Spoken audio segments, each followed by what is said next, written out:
to the Transportation Committee for the Metropolitan Council for July 14th, 2025.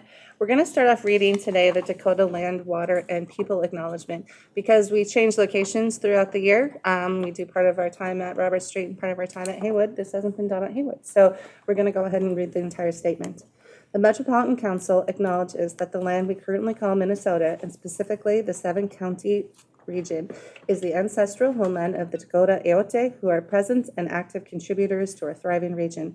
As part of the Metropolitan Council's commitment to address the unresolved legacy of genocide, dispossession, and settler colonialism, and the fact that government institutions, including the Metropolitan Council, benefited economically, politically, and institutionally after the forcible removal of the Dakota Oyate, the Metropolitan Council is dedicated to instilling land, water, and people commitments in regional policy.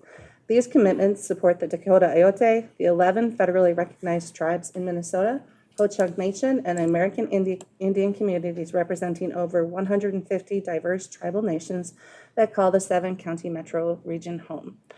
And with that, we can proceed with our agenda. And the first is approval of the agenda. If there's no changes or additions, we can proceed. All right, seeing none, we'll move on to approval of the minutes from June 23rd. Did anyone have any changes or additions? Seeing none, I'd entertain a motion to approve the minutes. So moved. Moved by Councilmember Osmond, second by Councilmember Tyrone Carter. Is there any other discussion? Seeing none, all those in favor say aye. Aye. Opposed, nay, and the minutes are approved. And so first, before we move on to our employee recognition, we want to recognize that we have a new council member joining us here today. We have Victor Obishakin, and welcome. And please, hope you enjoy serving on this committee. You will learn a lot. Definitely ask lots of questions. We have all the experts here in the room, so they're all happy to share their knowledge. So welcome, and really thank you for volunteering to be part of this group. So. Thank you, Chair. Thank you very much. Absolutely. And because Sue managed somehow to escape without me giving the recognition that I tried so many times to give her, she kept saying, it'll be the next meeting, it'll be the next meeting. So I'm going to say a very healthy thank you to Sue Vento, who served on this committee as well, and her work was much appreciated. I will make sure that she knows that I did do this so that you can all bet that she did not completely escape me saying thank you. No, so, all right, now I'm going to turn it to General Manager Kinderis for employee recognition. All right, thank you, Chair Barber, council members. Today we have several employees with us that we wanted to recognize for their work in June or for work that culminated in June. And wanted to just take a moment to acknowledge that June ended up being a really difficult month. The horrific homicides of the Speaker Emerita Melissa Hortman and her husband Mark, as well as the shooting of Senator Hoffman and his wife Yvette on June 14th. And then on June 22nd, Lieutenant Rodriguez, a well-known and respected leader in the police department, passed away suddenly. So today's employee recognition is to thank employees who stepped up during this really hard time and to recognize those employees who played key roles in the successful launch of Metro B-Line on June 14th. It is a lot of people today. We're going to bring people up in kind of two batches. The first group includes staff who really went above and beyond in the wake of Lieutenant Rodriguez's passing, as well as those who helped provide special transportation services to the Hortman Memorial. In Metro Transit Forward, our strategic framework, we summarize our mission as connecting people, strengthening communities, and improving lives. And we intentionally name employees as our first strategic priority in our strategic framework because we know without our employees, there is no transit. But part of today's recognition is reflecting on the fact that transit employees are human beings too. And even as many of our own staff are feeling personally affected by the deaths experienced in June, they still did go above and beyond to provide transportation to connect people and support community in a time of deep mourning. The second batch or group we'll bring up today are people we would have acknowledged at the B-Line ribbon cutting ceremony scheduled for June 14th. The event that we canceled in the wake of the shootings that killed the Hortmans and injured the Hoffmans. Obviously, B-Line and launching B-Line is a major accomplishment for Metro Transit. It's a major accomplishment not only because the B-Line improves transit service in the corridor it operates in, but because it strengthens our network more broadly. So I'm glad we can thank these staff who played such an integral role in the B-Line launch as part of our recognition today. And so In a moment, I'll ask the chair to recognize Chief Dotseth and Deputy General Manager and Chief Operating Officer Brian Funk to introduce their teams. But perhaps as they make their way up, I want to say a few words about them as well. We have over 3,400 employees here at Metro Transit, and so when we do this employee recognition, even though we do this each month, we only bring a small fraction of our employees forward. And as a result, we really focus on bringing forward frontline employees, employees who are doing work behind the scenes. And so by design, we don't usually use this time to recognize senior leaders. But it's just so important that today we recognize the Chief and Brian as well for the tremendous work they did during such a challenging and heartbreaking time. And I am really glad we're recognizing their team members too who made this work possible, but it's important for you to know that their leadership was essential to this. Chief Dotseth led the department through the sudden loss of Lieutenant Rodriguez and ensured that the members of his department were supported in the immediate aftermath, and that work is continuing, no doubt. And Brian worked quickly and tirelessly with the memorial organizers and with his own teams to provide the special transportation service to the Hortman Memorial. Flawless was the word I heard again and again from people who attended or who staffed the memorial when speaking about Metro Transit service. So you'll hear more about all of this in a moment, but it's just really important that you know that the leaders who are going to be talking about their teams themselves deserve a lot of recognition too. I had actually asked that we have certificates for both of you, but they didn't get printed, so I don't know who overruled me on that, but that's okay. Our deepest appreciation. So with that, Chair, if you would have Chief Dotseth and Brian come forward to talk about their teams. Yep.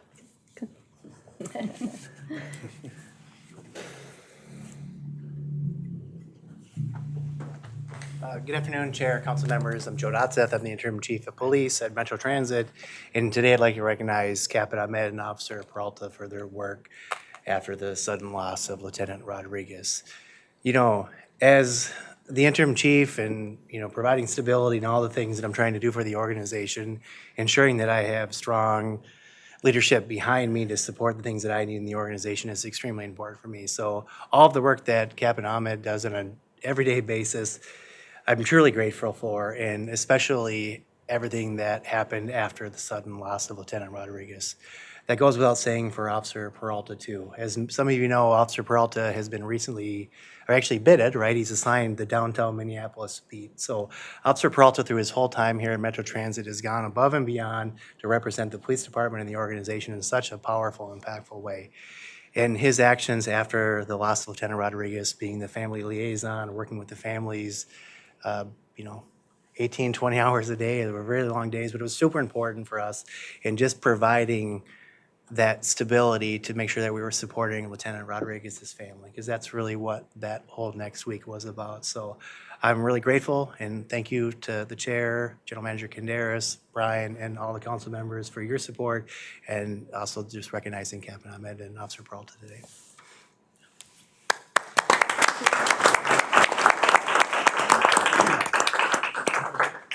So Chair Barber and General Manager, council members, thank you for having us today.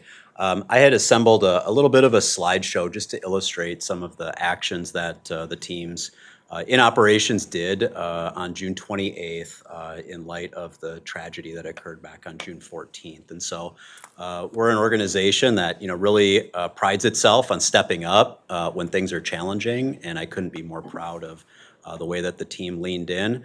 Frankly, for myself and I think the entire organization, it was an honor to be considered and asked to provide our service for an event of this consequence. As I think we all know, the late Madam Speaker Hortman was incredibly influential in a lot of areas, including in transportation funding. Her leadership leaves a giant void, but anything we can do to be at the forefront is important. So I'll start, and just to provide a quick overview. I won't get into the pure nuts and bolts of operations here like I normally do, but wanted to illustrate that this service evolved over time, and it became a pretty complex opportunity for us to be able to provide the guests at the invitation-only memorial service at the Basilica with a good experience, so they did not have to worry about their transportation needs that day. So working through the governor's office and with State Patrol, the team over my shoulder helped to really coordinate and make sure that we had all things accounted for so that those services from more than 20 buses could be delivered flawlessly, as the general manager said. So this was an all-day leaning in on a Saturday. People took a lot of time out of their personal plans to make sure that this happened, including operators for every one of these buses. And so I know that the general manager completed thank you notes for all of those individuals, and they really all went above and beyond. I wanted to, use a picture to say 1,000 words, if you will, and this is outside the Centennial Office Building on Cedar the morning of the memorial service as those buses staged to be able to transport those guests from St. Paul over to the Basilica. And then this is another angle looking up towards the Capitol, up Cedar. This is behind the Senate office building with buses lined up to, again, provide that transportation, including what they called a nose and tail detail from State Patrol to make sure that we were able to make it safely across town. Lot Q is a parking lot kind of in the northeast corner of the Capitol complex where people were also directed and worked there. And then we had over at the Blake School here closer to the Basilica, buses set up for another group of dignitaries who were going to be transported. This is just a shot from one of the overhead bridges of that motorcade coming across town. And then at the Basilica, our operators, supervisors, other staff worked with Lorenz, who provided the service, bus service for family members, as well as State Patrol and all the organizers to stay in place, be ready and prepared, so that at the end of the memorial service, when people were able to respectfully say their goodbyes, they were able to walk over to our buses and then be able to be safely transported back home. Because of some freeway construction, the routing was creatively done via 394 and Highway 100 looping back around, again with the State Patrol escort the whole way. So, in summary, I'll work and we'll introduce some of the people responsible, but also wanted to share this from the State Patrol captain who worked on organizing the security details, just, showing that our team who was out there, can be trusted. Our people know how to do this. They do a great job, and they really are true professionals. So with that, I think I'll introduce and maybe call on people to come on up. So Antoinette Brisson is our Assistant Director of Field Operations. Antoinette's responsibilities include our street operations, trip agents, and transit control center. So her team is really responsible for that day in and day out work. And then Amy Furman, who's an assistant manager in our street operations department, was both out in the field on that Saturday, as well as coordinating and making sure that everything was happening in the days leading up to it as those plans continued to evolve.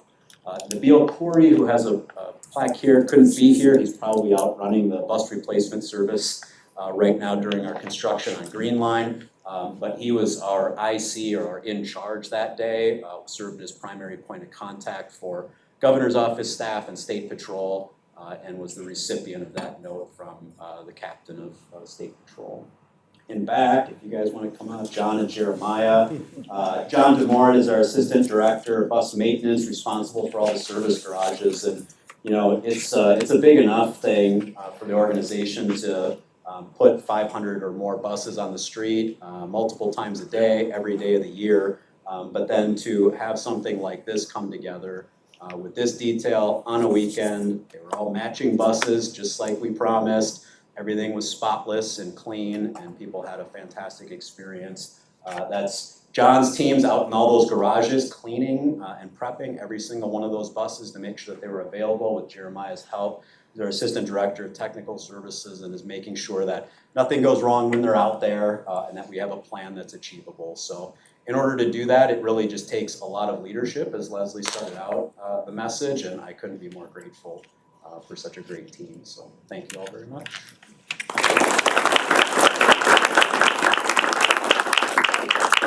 All hand out awards in a quick second, but I was gone when that passed, and so thank you for taking the time to talk with me. I'm very happy that you are recognizing the people who support the family, because that's so, I mean, this whole organization is a family, and I think we need to know that that carries on. Brian, to you and your team, thank you so much. And I did ask Leslie to bring back to the clinics because I can't guarantee I can get through all this, but I knew people on those buses that day. We all did, and it did matter, like, to have one less thing to worry about, to feel comfortable and safe, because safe was really important at that particular moment, and they not only got where they needed to go, but they got there safely, and I did hear about it, so people were very complimentary. So, all right, I mostly got through without falling apart, so I want to hand out some words.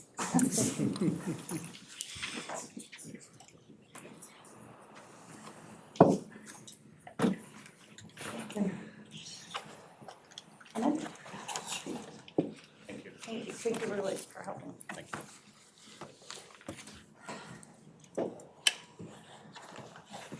Thank you so much.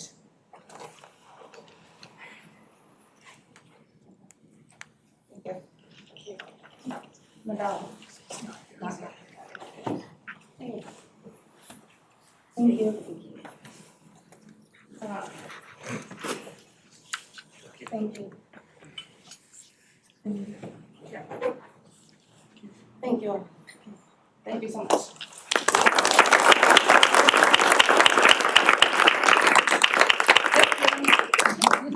I had to get through that first. Yeah, so it's like, yeah, Madam Chair, we have, I think Lee Roth to kick off the Beeline recognition.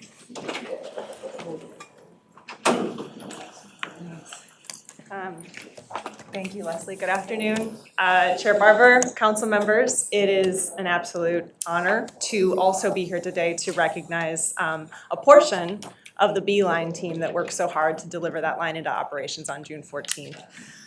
So as you know, as we mention every time we come to this committee, opening a BRT line is really all hands work. So before we get to the folks who are here with us today, I want to reflect that there were literally hundreds of people at Metro Transit, around the council, and beyond who had a hand in getting us to opening day. So it was an absolutely huge undertaking with many contributors. Similarly, there's also a sizable group of people, some of whom just stepped out into the hall, who remain dedicated to the Beeline and make sure that it provides the experience now, 30 days in, promised to riders at the onset of the project. This includes not only our operators, but our facility staff, supervisors, cleaners, technicians, trip agents, so many more people. And before we continue, I do also want to share a really positive indicator. In its first 3 weeks of operation, the Beeline saw about 7,900 average weekday rides. That's about 23% higher than ridership on the Route 21 at the same period last year. So really encouraging start. We're also seeing early signs that the transit advantages like bus lanes and signal priority are having a true and meaningful impact on service reliability. So some great indicators out of the gate. So having said that, it's now my honor to ask the full team assembled here to come up and stand.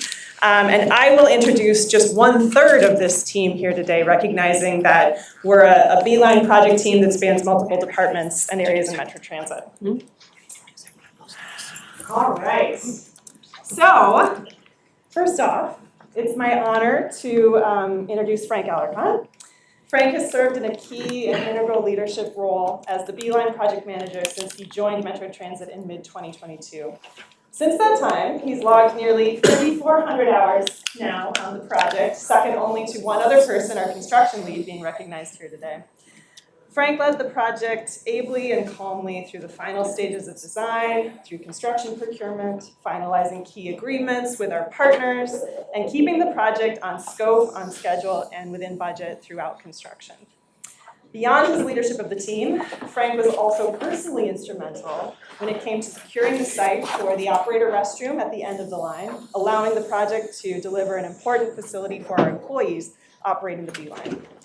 And then notably, he also eagerly stepped up earlier this year to organize internal activation efforts during a vacancy in the operations team, coordinating a critical space for all the departments with a role in delivering the Beeline into operations to share updates, resolve issues, and track overall progress to opening day. Thank you, Frank. Next up, I get to introduce Alicia Valenti. Alicia joined Metro Transit as the Beeline design lead in the summer of 2023 and jumped right into ongoing construction on the east package and the final stages of design on the western part of the corridor. As the design lead, Alicia has worked hand in hand, collaboratively, with construction and outreach staff to resolve issues that have arisen in construction. And really, behind everything our customers see in the physical infrastructure on Lake, Marshall, and Selby Avenues is a sometimes complex web of coordination across multiple vendors, multiple internal departments, our external partners, and more. Alicia has not only coordinated these efforts to ensure that the end product that we see through construction matches the Beeline design intent, but she's also taken some really great initiative in documenting processes and charting improvements so that as we move on to the next project, we're able to build on Beeline's success and deliver an even better project for our customers. So thank you, Frank and Alicia. I'll now turn it over to Jesse Hailstone. Hello, as she introduced, I'm Jesse Hailstone. I'm the manager of construction services, and I'm here to recognize Kendra. Kendra unfortunately was not able to attend today, so I wanted to just speak on her behalf with some brief words. So Kendra has done an exceptional job of managing the many construction-related and non-construction-related parts of this project. Through Kendra and the Beeline team's relentless efforts of work with the contractor, all the subcontractors, and the many project stakeholders, they were able to get the job done. But they also were able to work with all of the surrounding community and members and businesses that were directly affected by this work that occurred, making sure that everybody was informed as the work was progressing so that there wasn't any surprises and trying to address any issues and problems that came up. These are just a few of her efforts that helped the project to be delivered on schedule, within budget, and maintain a high level of quality of work. Thank you.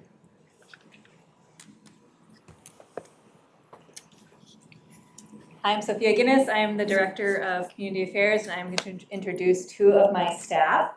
First up, we have Cody Olson. We initially hired him almost a decade ago. It's starting to get that, like 5 years, no, it's more than that, to work specifically on D and B lines. And so he has been with Beeline from kind of the launch into the community. He has spent thousands of hours out on Lake Street in Marshall and throughout our corridor, addressing construction issues, promoting ridership, citing stations, basically all the things. And Cody is very well known in the community and has a very long history with that. We also, he was kind enough to take a working out of class position as the manager of public involvement for part of my group, and really stepped into a lot of leadership and coordinating a lot of these big pieces that we need to do public facing to launch those lines.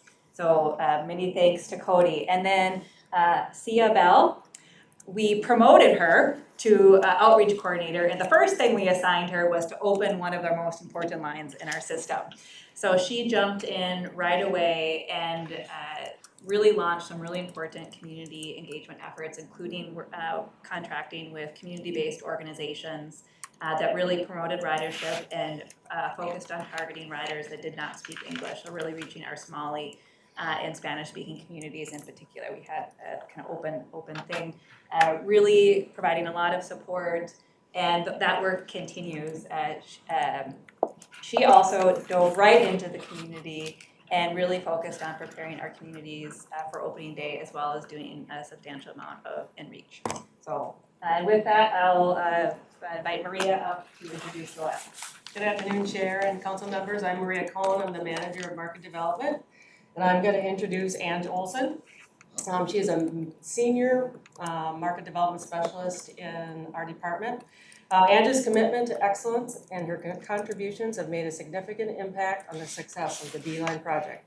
This well-deserved recognition honors the exceptional work she consistently delivers across all of her projects, which include all of the Beeline operations. While the Beeline opening day presented unexpected challenges, Ange met the moment with professionalism and managed her responsibilities with composure and competence, like she always does.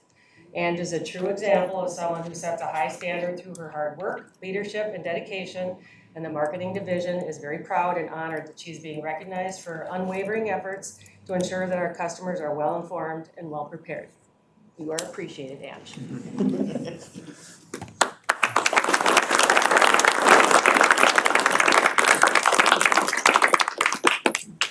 We get everyone? Yeah. All right. Well, thank you guys all so very much. As you might know, I'm really a fan of the Beulah. I'm excited about it. And we may not have really been able to do the full celebration at the launch. We will definitely celebrate its success. Melissa. Thank you.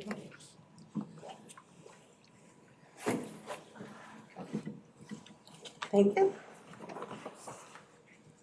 And Ange. Yep. Thank you very much. Thank you, guys, and congratulations.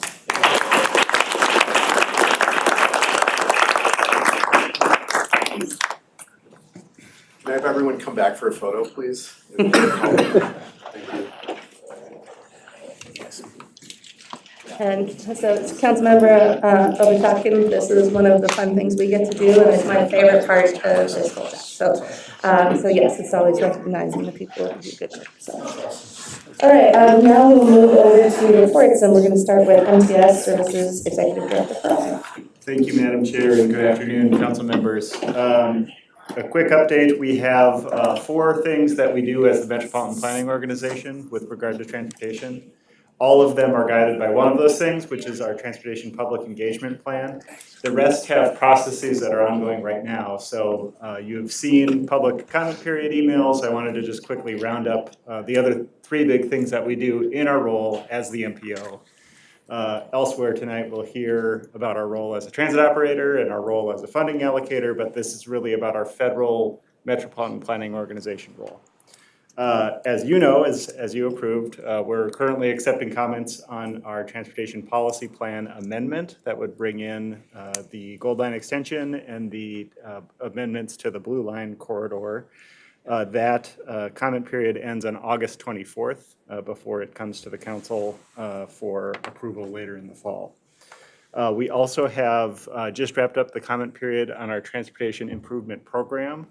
That is a listing of projects that are planned for federal funding or have regional significance. There's over 500 projects in that TIP, as we call it. We have a lot of actions to amend that, but we also adopt it on an annual basis. The comment period ended on July 7th, and we're preparing the TIP now to bring through for your approval at the August meeting, August 25th meeting of this group, and then the council in September. And then just today, we launched the 4th comment period on the 4th big thing that we do, which is the Unified Planning Work Program, which is a document that describes transportation planning activities that are underway or upcoming in the year ahead. That we're seeking comment on until August 1st, and then we bring it for your approval in September. So those are the big 4 things we do, all coming together at once as your Metropolitan Planning Organization. And we're guiding people toward each of these so that folks know what the document is, how to comment on it, and then how that comment will be used. So excited to bring this forward in months ahead. Good. Any questions or comments? All right. Thank you, Charles. On to General Manager Kandaris. Chair Barber, council members, I think in the interest of time, I will forego a report, but I'd be happy to taking questions if anybody has any. Any questions from council members? Madam Chair. Yes, If I Councilmember could Johnson. just take one moment and thank you, Leslie, for your leadership too over these really difficult weeks and days. I just appreciate it, and as a newer member of this transportation committee, thank you for always being there to answer my questions. All right, additional questions, comments? I feel like I have to hand the box of Kleenex over. Anyhow, so seeing none, then we can move on to our business. We don't have a TAC report tonight, and so we can go move on. And we have one item on consent, so I'd entertain a motion to approve the item on consent. Moved by Councilmember Johnson. Is there a second? Second. Second by Councilmember Tony Carter. Is there any other discussion? Seeing none, all those in favor say aye. Aye. Opposed, nay, and the motion carries. Moving on to non-consent business, our first item is business item 2025-154, which is Blue Line Lake Street Midtown renovation design contract. And we have Derek Berube here to present. Good afternoon. Thanks, Madam Chair and council members. For those I haven't had the opportunity to meet, my name is Derek Berube. I'm the manager of public facilities within engineering and facilities at Metro Transit. And I'm excited to be here today to present business item 2025-154 for a design contract amendment to the Lake Street Midtown Transit Station. Before we dive into the business item, I just wanted to kind of give an overview, because we haven't been to this group for a little while, and some new members as well, about what the project is, to kind of give you some insight to what we're looking at here. So the planned renovation at a very, very high ridership 2-level LRT station that has over 20 years of service. And since 2020, we've seen an uptick in misuse challenges, not only that our riders have seen, but almost as importantly, our facilities folks and staff internally have had to deal with out in our system. So we started to look at ways to really improve accessibility for our riders, our customer experience, and also the maintainability of the facility itself. From a timeline standpoint, in 2022, we started looking at what we could do at the station, started informing ourselves some different data that we have there at that site. And one big thing I do want to point out is we did a lot of in-reach, we'll call, with staff surveys, input internal members, to make sure what we're building here provides a facility that we can upkeep. 2024, we started in earnest with the design at the facility that continues through to today. We're nearing that 90% design mark, so we're getting really close to hopefully being back here in the not too distant future for a construction contract to get out on the streets and really do some work there. So on that timeline, our goal is 26, 27 to really dive into construction. And one really big important part of that is coordination with the State of Good Repair, Phase 3 track and signal work, and really the overall Renew the Blue program that we have going on out at that site. So a lot of coordination internally. So when looking at what we're trying to accomplish with this project, kind of some new design elements, we really looked at this through crime prevention through environmental design, which is also known as CEPTED, to really how we can build a facility that we can maintain, that's usable, that our riders are comfortable with. So one way that we looked at doing that is really opening up the facility itself up above. A canopy kind of covering things and really getting rid of a lot of the clutter that we have at the platform. Additionally, one of the images you can see here is a planned new pedestrian ramp. That's an outage-proof, accessible path for all riders within any means of transportation to get up there to what they need to see, should we have issues with elevators at the site. And another item I did want to point out is moving and pulling the stairs and elevators closer to Lake Street, which we just met a bunch of really neat people that put together a really cool beeline project. This will pull LRT really close to that beeline location so that we can have quick transfers in between them as people go throughout our system. The last two bullets here are really items that were not in our original design scope, but through some of that internal in-reach and recommendations of staff members have been brought to light that we feel will really benefit the project. One of those items being a transit service center with a staffed ticket window on the South Plaza.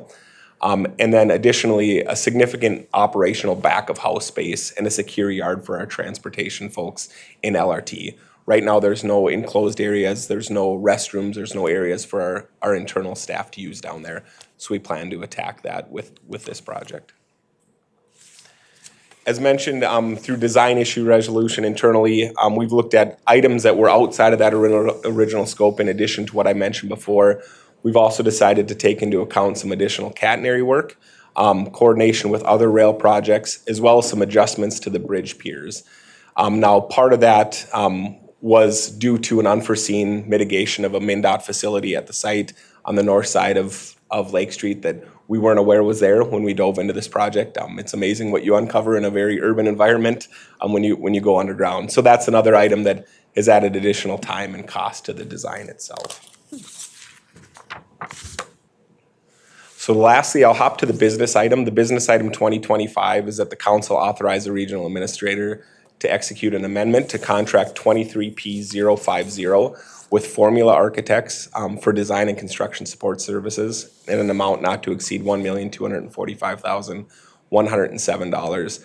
And one really neat part of this project from a small business inclusion, the total DBE achievement on this contract is 40% as of June of 2025, which, as you all know, is a very large number. And we're fortunate to have the formula team as an MCOP vendor as the lead of this one, really giving them the opportunity to take on a really neat role on a really high-profile project. So that well exceeds the DBE contract goal on this one of 12% as established by our Office of Equal Opportunity. So with that, I'll stand for any questions, Madam Chair. Very good, great to see. Questions or comments? Madam Chair. Councilmember Johnson? Thank you for that report. I'm excited to see this. I think the plans are really exciting, and I was really excited to see Formula also involved in the project. And as the management chair, we love it when we can really achieve our DBE goals. So thank you for your leadership on this.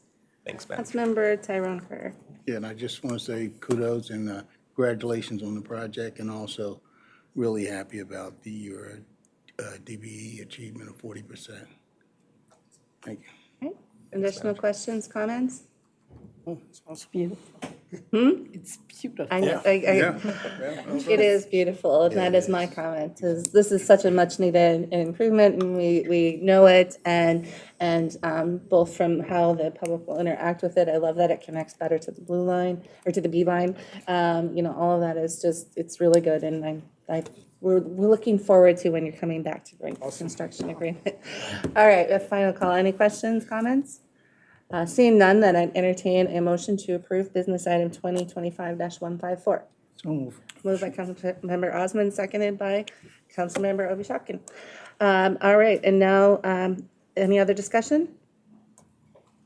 All those in favor say aye. Aye. Opposed, nay. Motion carries. Thank you. Thank you. Our next business item is another one, business item 2025-155, which is the Blue Line Franklin Avenue renovation design. We have Liz Maurice here to present. Welcome. Thank you. Good afternoon, Chair and Council members. My name is Liz Maurice. I'm the project manager for the Franklin Station renovation design. I'm on Derek Burby's team, and a lot of the elements of this project we've taken a lot from the Lake Street project, so it's really exciting to dig in. I'm here to present on 2025-155, which is the design contract for the Franklin Station renovation. So Franklin Station, for those of you who haven't been in that area for a while, it is really well connected by transit routes. It's connected to the Route 2, 9, 67, and 22. It has very high ridership and consistent all-day ridership. It's also been open since 2024. And it saw about 400,000 rides in 2024, which was like, 1,000 a day, so very good.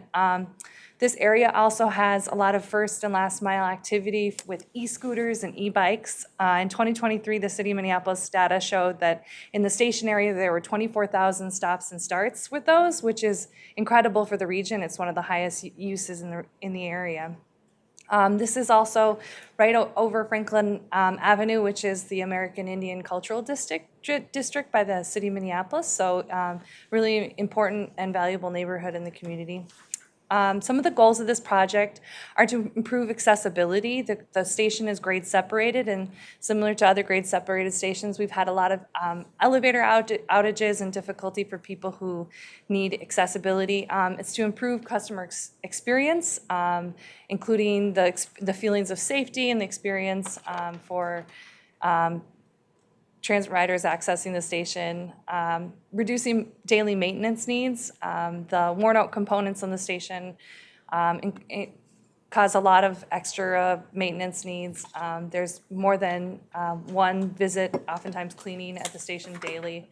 Mobility and connectivity, as I mentioned, the e-scooters and the first and last mile connections are really important to the station. Improving sustainability, both the carbon footprint as well as this is a really at-risk flash flood zone area. And also there's a truly a big opportunity to help show community identity at the station and really affirm that. So the plan's renovation scope includes renovating vertical circulation, including creating redundancy in ADA access, whether that's through a ramp or another crossing, revising all the platform level shelters, canopies, and passenger amenities, improving lighting, technology, and all those types of systems, improving wayfinding for those first and last mile connections and for people who are accessing the station on the LRT trail right above, and then staff facilities, so providing better facilities for our public facilities workers, including warming houses for our security officers that are there, and also doing site planning for the police substation that's been planned for that area. So the proposed action is to negotiate and execute contract 25P213 to authorize that for Kimley Horn for design and construction in an amount not to exceed $3,299,839. And the OEO office has established a 12% DBE goal and has determined that Kimley Horn and their team has met that DBE requirements. A really exciting thing about this team is that it represents both a lot of community experience as well as transit experience. On the team is Full Circle Design, and they were architects behind the American Indian Center and a number of other institutions in the area that are really valued by the community. Kimley Horn also has experience with all the light rail design, and there's a number of other people on the team that are really exciting. So. And for the timeline, our anticipated timeline, so we hope the design contract to kick off in August and have the design completed in September 2026, and to begin construction as timed as part of the Blue Line shutdowns that are already planned for the state of good repair. So yeah, and I'll take any questions. Thank you, Chair. Good, thank you very much. Councilmember Carter. Yeah, I just had a question about the e-scooter-less component. How does that work specifically? Oh, so the e-scooters, I mean, those are run by the different companies that run the e-scooters, but the City of Minneapolis tracks the data, and it's interesting because if you approach the station, typically you'll see 5 or 6 of them piled up in front of the stairs at the bottom. So this is an opportunity, I think, to really rethink how we have our kind of parking for those, for the e-scooters and e-bikes. And there's also been discussions of like incorporating some of the work people are doing on mobility hubs and really planning those in connection to each other. Tony Carter and then Councilmember Chambliss. Thank you. I just really appreciate the reports of these upcoming repairs, the state of good repair work that we're committed to is so important, and to make certain that these stations continue to serve our community well is what you all are doing. And it does occur to me too that when we do these kinds of things, you mentioned community values. You know, it's so important to be able to connect to what the community values as we're making any changes. I don't know that this really looks toward deep design changes, but as we mentioned design and a contract for the design, I am prompted to ask the question, how do we engage the community to understand how this project will impact, and to reflect that as we work through the design to be accountable back as these changes are made? What is it that we do upfront, you know, and as we're in the project to assess those values and to reflect them? Chair and Councilmember Carter, thank you for that question.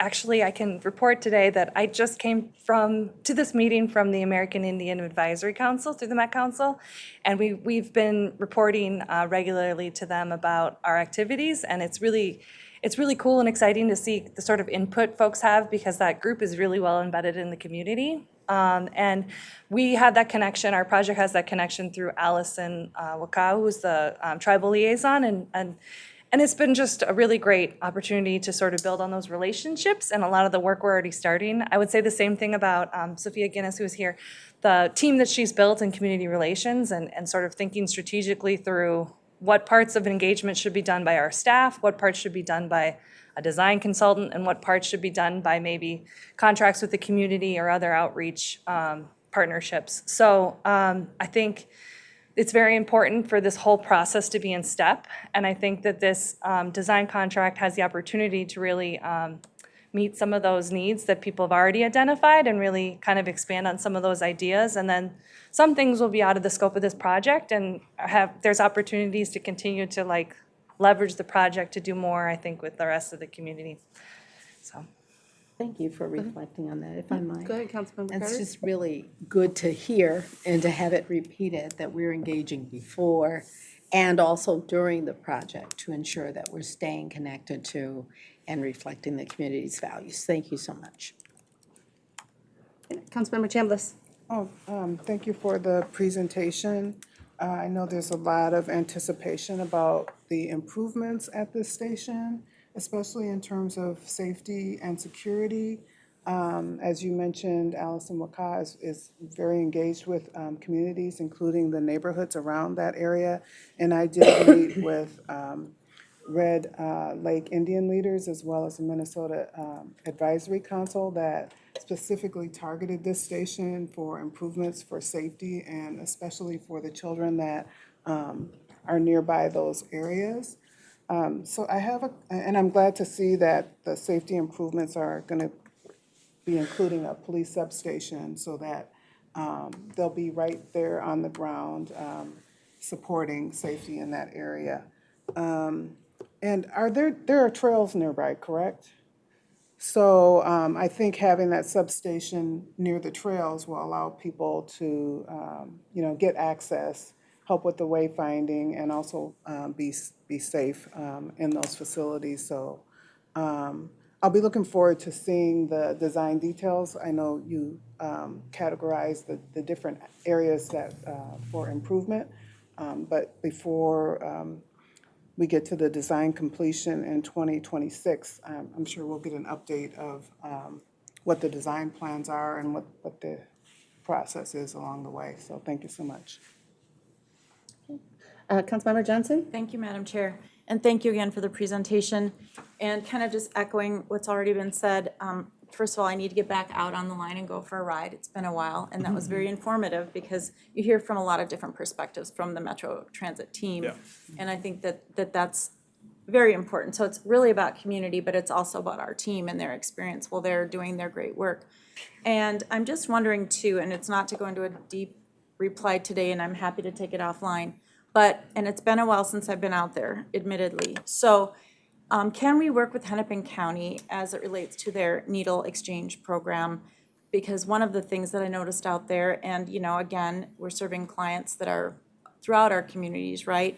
And I think just getting the feedback that I got from operators and police officers, somebody's got to go out there and clean that up all the time. And that becomes, I think, a hazardous issue, but it also is not to the points that we're making welcoming for the community to see it.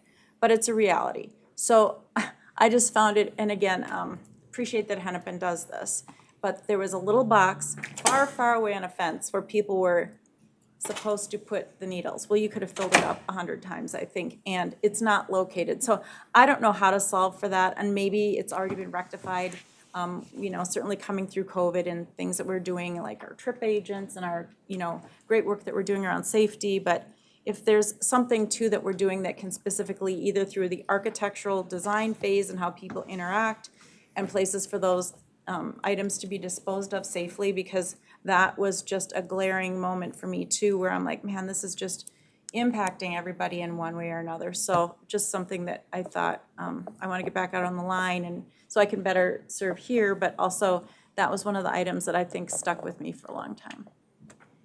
Madam Chair and Councilmember Johnson, that came up actually even in our meeting today, people discussing issues with that. I think that in addition to the station redesign, I know there's efforts with Allison Wakow and Pam Steffens to do sort of like a coordination with different entities like Hennepin County, and I know that that's something that's on the top of Allison's mind, so I think we can continue to discuss that. It's also something that's come up prior to this work. I helped with the rail platform study where we were studying crime prevention through environmental design, and that was a topic that was coming up, and there's just such a balance between those two things, but definitely something we'll be keeping in mind when we look at the design and how do you do sort of that public health issue addressed. Madam Chair, just to follow up quickly, thank you for that. That really is so important, and I love to hear that you're talking about it and you'll be working on it. And I just want to, say again, and we all know this, but we have many partners in this region that have people that they're serving that are on our assets. And so it's not just us alone at Metro Transit or the Met Council that have to solve for these. We know that. We're great at actually convening partners to make a difference. I just want, the county leaders to know that, we really need their support in certain aspects of these things too, and especially just with our social workers that we can get out there to help people. But through design and through supporting people that need a place to dispose of their needle so that it's not becoming harmful or a distraction to other people would be great. Thank you. Councilmember Pacheco? Madam Chair, members, I've kind of had a front row seat to one of that. I grew up around there, but my nephew is the building engineer for American Indian OIC, which is closer than me to that front row. And so he's told me, first thing we do when we get over, we have to go clean up everything he said that you talked about there, and then come in. And so they've been at it. As soon as you all start working or we start working on it, they do this, do that. I mean, they know what's coming.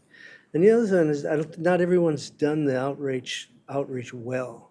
I mean, when they added those fencing kind of things underneath the bridge, right, where the stop comes right below. I think it was Councilmember Lindgren that said that they didn't know about it until the fencing started going up. And that was that was their idea of addressing the homeless problems under the bridge, was to add this big cyclone fencing. And they didn't do a good job of the outreach of that. And actually, it's not very insightful anyway, but good work. Thanks. All right, additional questions, comments?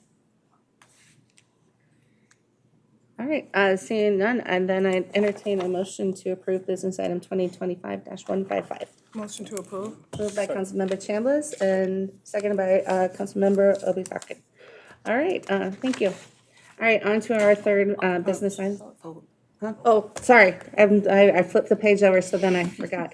All right, is there any other discussion? Seeing none, all those in favor say aye. Aye. Opposed, nay, and the motion carries.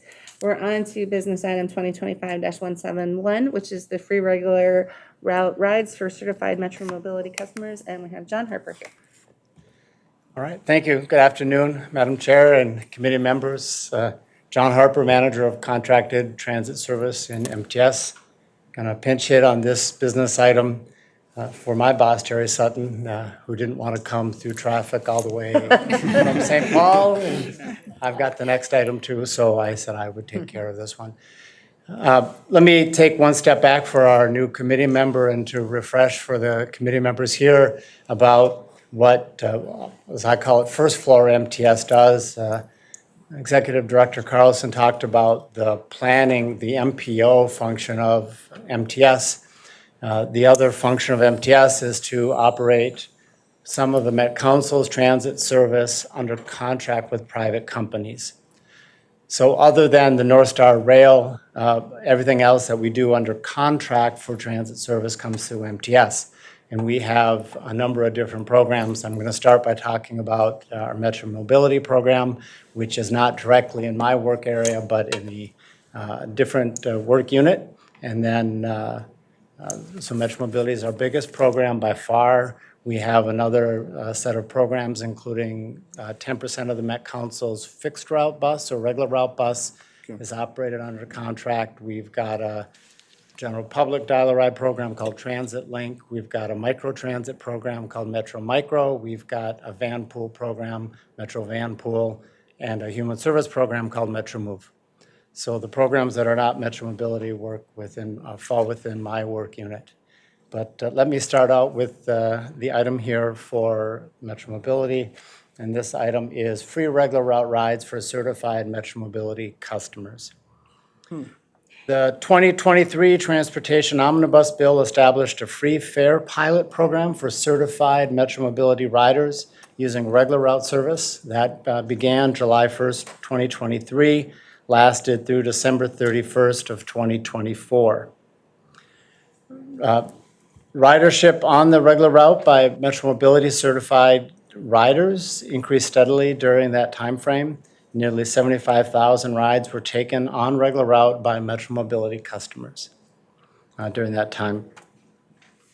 As of December 31st, 2024, that free fare pilot ended. The council does not have the authority to have free fare or no fares charged on our services. And so the council established a nominal 1 cent fare for Metro Mobility riders on regular route service to begin when that pilot ended, and continued through June, was authorized to continue through June 30th of 2025.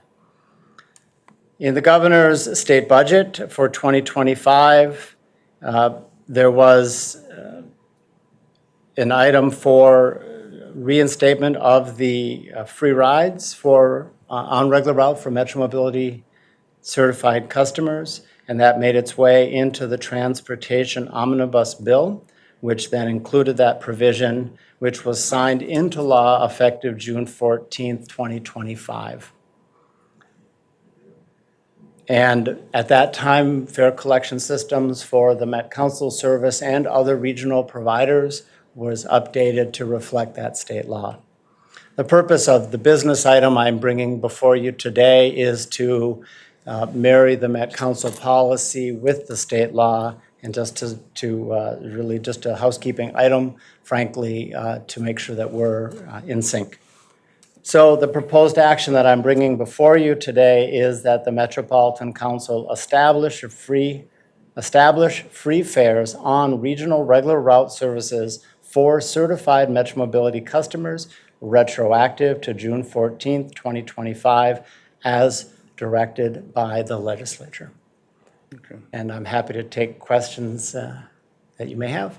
Thank you. Any questions or comments? Madam Jeff? Chair, if I could, before questions, just a thank you to John for filling in today and doing a great job in an item that he didn't live throughout the legislative session. Appreciate that, but also appreciation to Metro Transit as the fare system owner-operator for anticipating, checking in, building the capacity through the pilot program to then very quickly execute and comply with state law on June 14th. So it was almost immediately, once this came into effect, there were two options at the legislature, July 1 or the day after enactment, and they went with day after enactment, knowing they couldn't know when enactment might actually occur. But because of quick work, we were able to put this in effect and go from 1 cent to 0 cents, and we're grateful for that partnership as well. All right, questions or comments? Councilmember Carter. Just thank you for our ability to track on this change, to be creative in establishing the 1 cent and to quickly move toward alignment and now policy change. That's awesome. Thank you very much. And I can certainly make a motion if it's appropriate. Perfect. There's a motion. Is there a second? Second, Councilmember Obisakin. Councilmember, for any other discussion, Councilmember Tyrone Carter. I just had a question. I was just wondering the certification process, what are the requirements to become certified? Because obviously with a program like this, you may have a lot more people coming in. So are you changing the certification, and what is the certification? Sure. Madam Chair and committee member, the certification for Metro Mobility as a program under the Americans with Disabilities Act is very specific, very defined by the ADA itself. Essentially, to be eligible for certification, a person must have a disability that limits or prohibits their use of regular transit service some or all of the time. There is an application process that is conducted by our Metro Mobility Service Center that includes completion of an application, often a doctor's review that is submitted and reviewed. If we have any question about a person's ability to use the regular service, fixed route bus, fixed route rail, so on, we will bring a person in for an in-person interview and go through that process of review.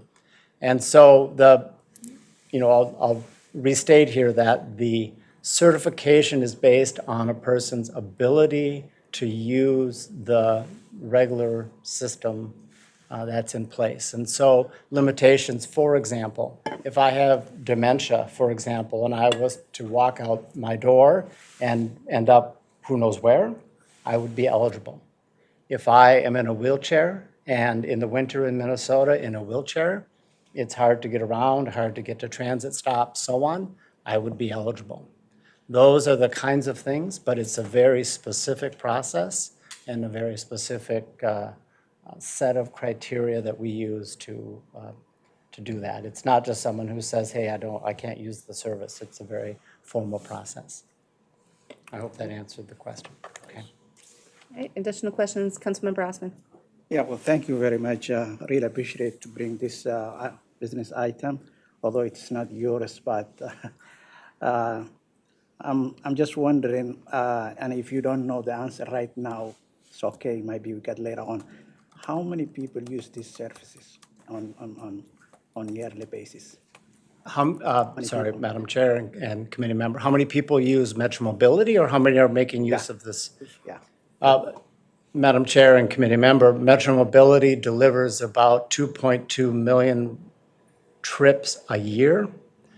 And so, and I will state that our average subsidy per trip, it's a very expensive program because of the nature of it, is about $50 subsidy per trip. And so 2.2 million rides at $50 subsidy a trip is about a $100 million program that we run right now. I think it's of 110. I'm always a few $million behind because it's always accelerating with increased use and just the nature of inflation. But it's about $100 million a year for us. So every customer that we can transition onto fixed route takes a $50 subsidy and makes it zero because those fixed route, those regular route services are running anyway. And so we can make use of that system. And the reason, to get back, if I may, Madam Chair, back to the question about certification, there are folks in our system that are conditionally certified. And as a program, we have not I'll say enacted the conditional nature of the certification. As I mentioned, if a customer is using a wheelchair, in the winter it's tough in Minnesota in a wheelchair. In the summertime, we would not say that a wheelchair is a limitation for getting to the fixed route bus stop and use, the transit network. This program really incentivizes for the customer to make that choice if they're able. To access the regular route network, and so that we can not have to implement some of the restrictions that we can by law, but have not yet implemented in this region. Thank you. Yeah, to that, Madam Chair, to build on John's point, part of this is financial savings for the program. If customers use this service, it means that that subsidy is not spent. Really, it's about two other things. One is greater freedom of travel and greater mobility for these customers. The regular route system allows more spontaneous travel than reserve ahead dial-a-ride program. The other big piece is that when folks make that election and aren't using Metro Mobility, it frees up service capacity within Metro Mobility for a higher quality of service for all other customers. So really, it's a quadruple win in terms of incentivizing use of regular route service, and we're pleased to bring this forward for Council's approval, although it is, as we noted, set by state law. Thank you. All right, additional questions or comments? Councilmember Cameron.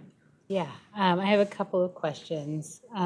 So first, you talked about the overall ridership. If you could talk about what percentage of Metmo customers utilize the pilot program. Then just quickly, my second question is about, is there a difference for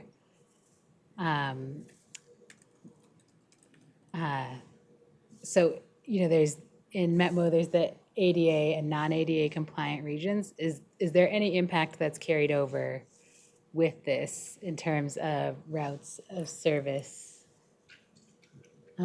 Or is that, is there no connection there because it's not a Metmo operated service? I can, Madam Chair, if I may, I've got the statistics in front of me here, and thank you, Jerry Sutton, for providing these to me. In 2024, there across all of our different service types, we had about 70,000 trips provided to Metro Mobility certified customers. Projected in 2025, that is going up to about 90,000. So 70,000 up to 90,000 people are making more use of it. As they hear about it, as time goes on, as they become more comfortable with it. And so, about 90,000 people are making use of this overall program. And, I will mention as well to the other question about the ADA service area and the non-ADA service area. The ADA service area is the portion of the region that is where service is mandated by federal law to be complementary to the regular route service that's in place. We cannot deny trips by federal law within that service area. Mr. Carlson talked about constraints of service and availability of vehicles and bus operators and financial constraints, all those things. When we have those constraints, we have a larger service area that we call the non-ADA service area that goes beyond that federally mandated area to a larger footprint by state law. When we have these constraints, we have to pull in somewhere, and so we pull in by putting some limitations on the non-ADA area. As Executive Director Carlson mentioned, by moving customers onto the regular route service, 70,000 or 90,000 of them, those are slots that are now made available within the overall Metro Mobility program. Because we have to deliver the ADA, really that's capacity in the broader service area, service quality and service capacity in the broader service area, the non-ADA area, as we call it. And so it really improves the service overall. And I would say from my perspective, the non-ADA is really where we're going to see some good improvements because of those constraints, different mandates. Additional questions, comments? Councilmember Cameron? I had one more about the funding for the program. So coverage for Metmo services comes from, it's now a forecasted budget from the legislature. So is this coming from Metro Mobility's budget to cover the cost of the rides, or is it coming from Metro Transit's? Great question, Madam Chair, Council Member. So it was a governor's budget initiative. We estimated the cost around $100,000 a year, which would be instead of a $1 ride for use of this program, $0. Really, it was absorbed by other funding sources, the cost of that program. If even 2% of the rides taken were instead of Metro Mobility, it's a net savings to the state, but there's really no kind of financial interaction between the programs through this fare change. It's a long way of saying it's eaten by the council, but it's not a lot of money, or by other transit, whoever the transit provider is, because it provides a good overall public benefit. Okay, additional questions, comments? I'll just close out with a comment, just because years way back in the day, I chaired the Metro Mobility Task Force, and this was one of the things we talked about, was how to encourage and get riders out onto the regular route system and all of that. And you've seen over the years, we've seen these things that we talked about actually start coming into fruition. So thank you, and Jerry and crew and everyone, because really it was, how do we, that was an effort of how do we improve access, improve the programs, improve just sort of the general experience in Metro Mobility, and this is one big piece of it. So it's very exciting to have this. So with that, I'd entertain a motion to approve business item. Oh, that's right, I got motions. My gosh, you guys have messed with my schedule tonight. All right. Is there any other discussion? Seeing none, all those in favor say aye. Aye. Opposed, nay, and motion carries. And back to you, John, for business item 2025-179. Thank you, Madam Chair, and once again, committee members, this item is to award a contract for the St. Paul and Anoka County Transit Service Contract 25P010, a contract we lovingly called the SPAC contract within MTS. So as I mentioned at the outset, the work that we do within MTS, the service delivery that we do within MTS is done under contract with private companies or intergovernmental relationships. And we operate 4 regular route contracts. One of them is this SPAC contract. The St. Paul and Anoka County contract comprises it's primarily made up of routes in the East Metro and Anoka County, so the sort of the northeast portion of the metro. And I'm bringing to you the item here to award this contract. When we procure our contracts, they are 5-year agreements that we do within my programs, and so we went out with an RFP, a request for a proposal. It was issued on March 6th of 2025.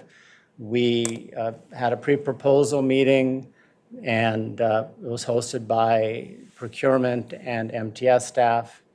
And we had a number of plan holders, people that went on to the RFP site and pulled down a plan for review, and it included some DBEs, it included some prime contractors and others, as you can see in the business item here.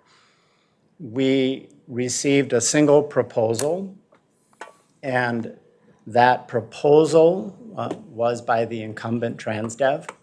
The proposal, well, let me start here and say that before we even looked at the proposal, a review was done by procurement to ensure that our procurement was not overly restrictive, that the RFP did not limit the opportunities.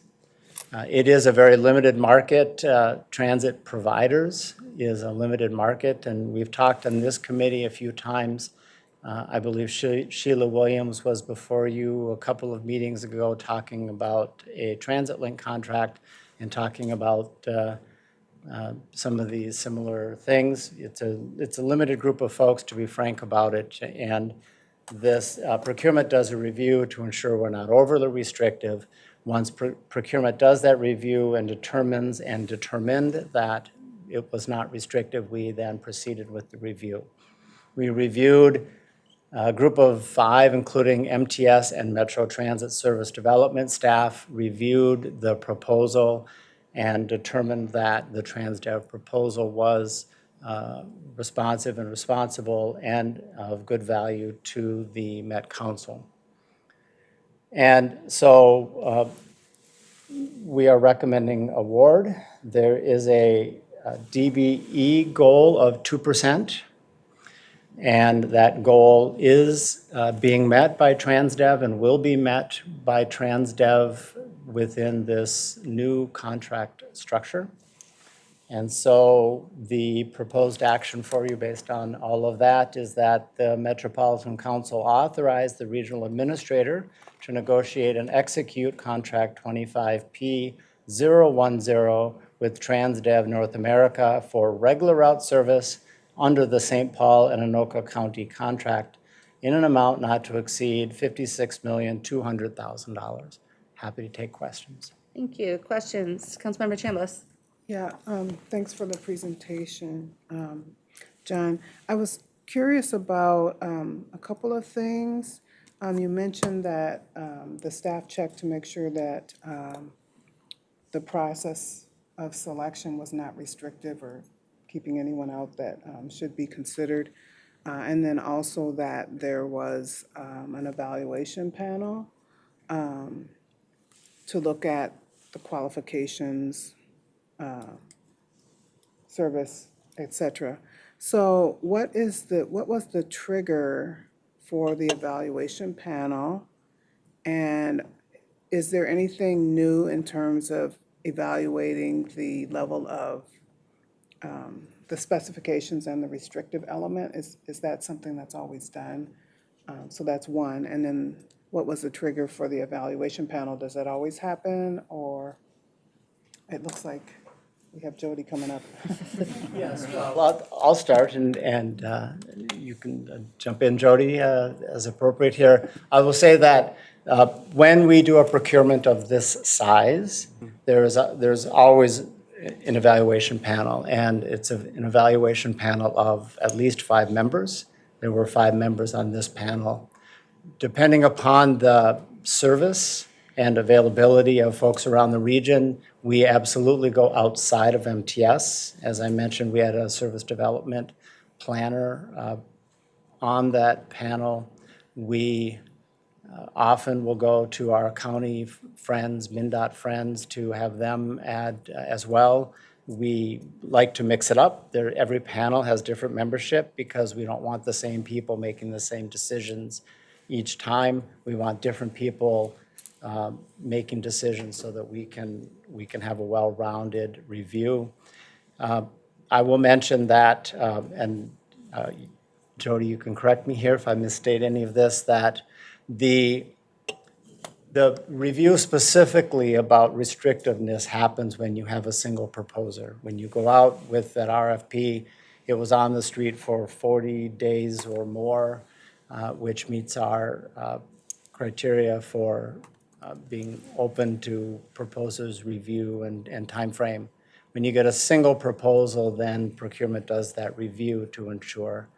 And as I mentioned, in this case, TransDev was our only proposer. I'll just add to that. Madam Chair, Councilmember Chambliss, Jody Jacoby, Chief Procurement Officer. And as John so appropriately stated, there's a standard process in procurement when we receive a single bid or a single proposal. It's really irregardless of the procurement type. And what that does is it pauses the process to look at all elements. Was it restrictive? Did we adequately advertise it? Was there something that we didn't know? And there are multiple staff in procurement, not just the person who facilitated that are involved with that, including up to approval from me as the Chief Procurement Officer. And we call all the plan holders and ask them why. Why did you not propose?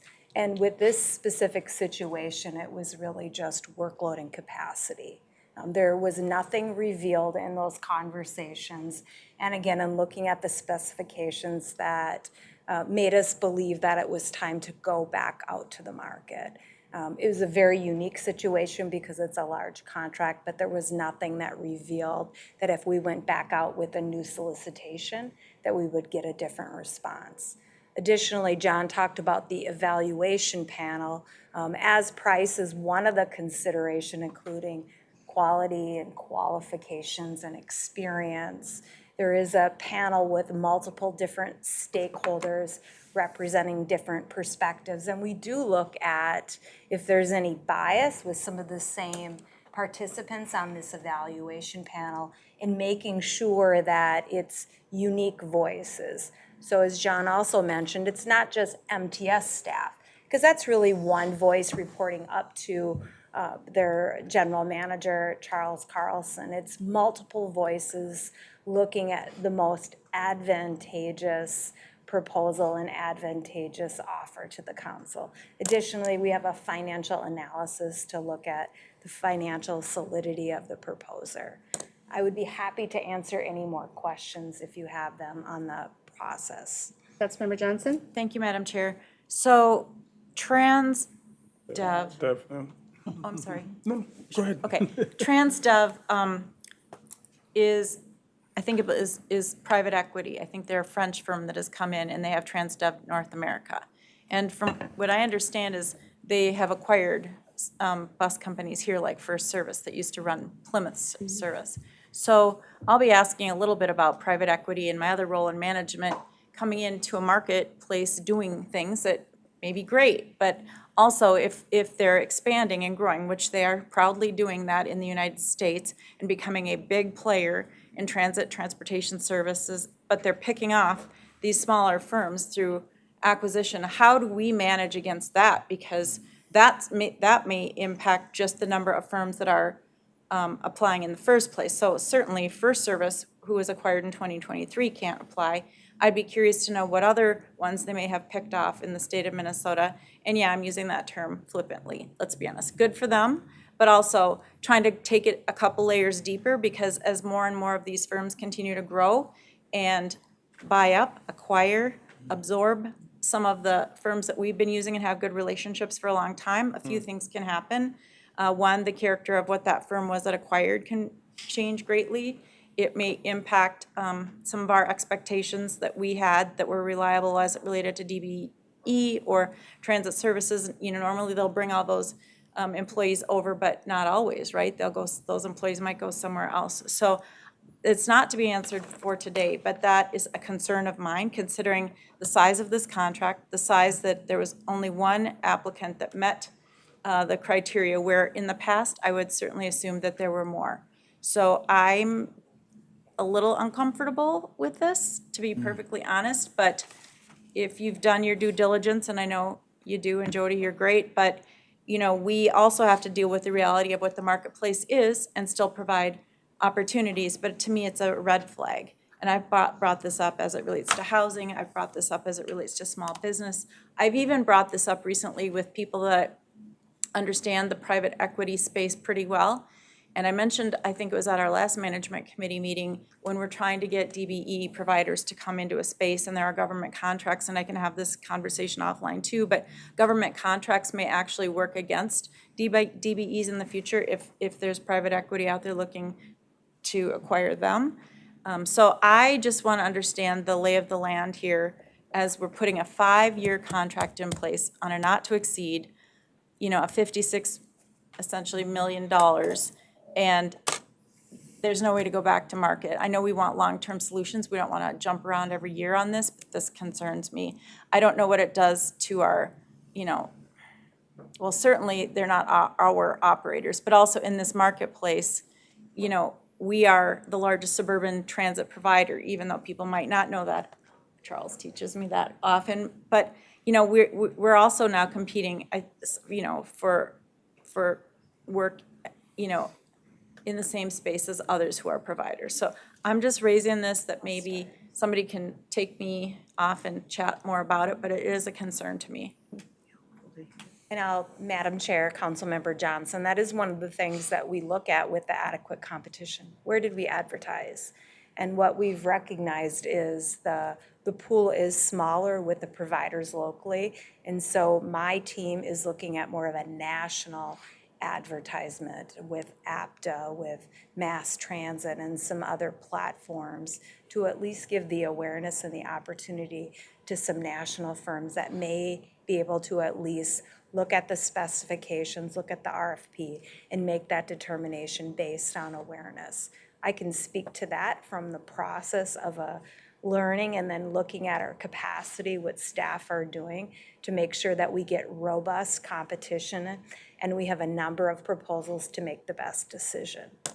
And Madam Chair, if I may just follow up, and I know that Transit Team was also acquired within the past several years by a large national. So I appreciate that we here locally are trying to figure out how to manage that competition and again, picking off our local providers that again will change. But these are international firms coming in, and they are becoming national big players. So even if we try to go to APTA and go to the national market, that's who's out there. So I think that at some point it's not in our control necessarily, but keeping this very transparent for our legislators to know, our Congress people to know, because ultimately when we have one big dog that is the only one that can do it, and they have recently acquired which, you know, and again, it's a free market. If you build your business and somebody wants to acquire you and you get your golden ticket, that's capitalism.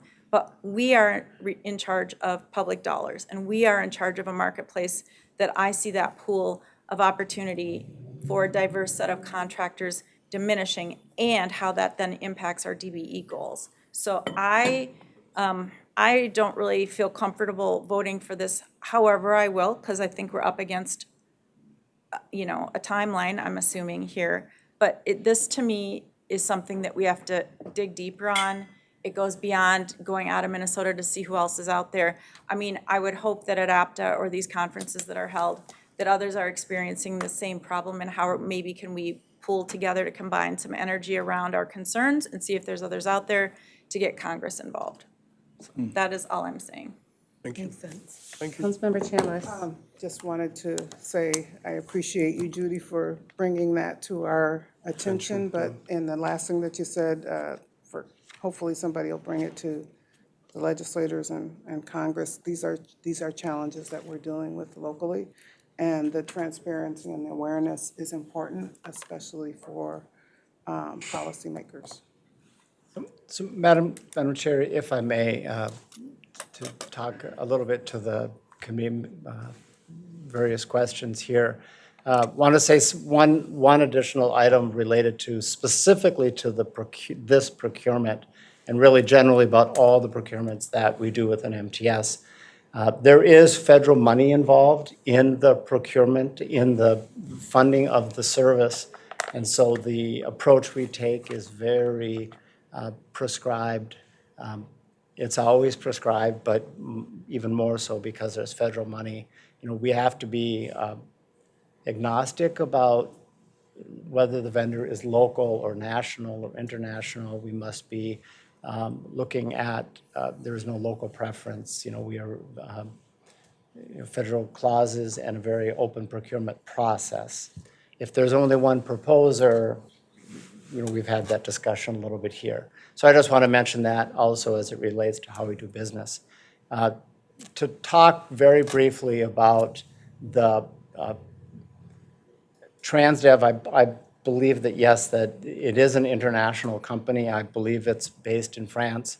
They did acquire First Group, and First Group is First Transit at least, which was a UK-based company that had international footprint and was First Transit. They did acquire Laidlaw, which was Canadian and international, so there is a lot of acquiring going on. From our perspective, we look at a proposal and say, how does the price and the technical qualifications look to the diverse panel that we just talked about. And so when we're looking at a specific procurement and proposal, that's the way we're looking at it. And we're very careful to weigh all those elements and to be very open and transparent in the conversation. I will agree with you in the broader context that within MTS and contracting, we have lots of discussions about the availability of contracting to a broader group of companies and others. Transit as a deliverable is a lot more complex than people often give it credit for. There's a lot that can go wrong when you put bodies on vehicles and drive vehicles around, be it ambulatory, be it people using mobility devices. There's a lot that has to happen. There's federal requirements and other things. And we, within MTS, as we look at our procurements, look at our service delivery, look at the packages we put on the street, try to balance that. And there's advantages of having small packages. There's advantages of having large packages. We just last week or 2 weeks ago had a conversation with a national company called MV Transportation. They are a big company, national company. They've got a lot of big agencies they're doing work for, and there's companies that are often looking to get into the region potentially. There's ways we deliver service, the things that we require that provide opportunities, but also limitations depending upon how you look at it. So all those things are things we think about overall within MTS, have conversations about within MTS. Our standard, We have a review going on from the Texas Transportation Institute. They're actually under contract to MnDOT doing a review of our Metro Mobility Service.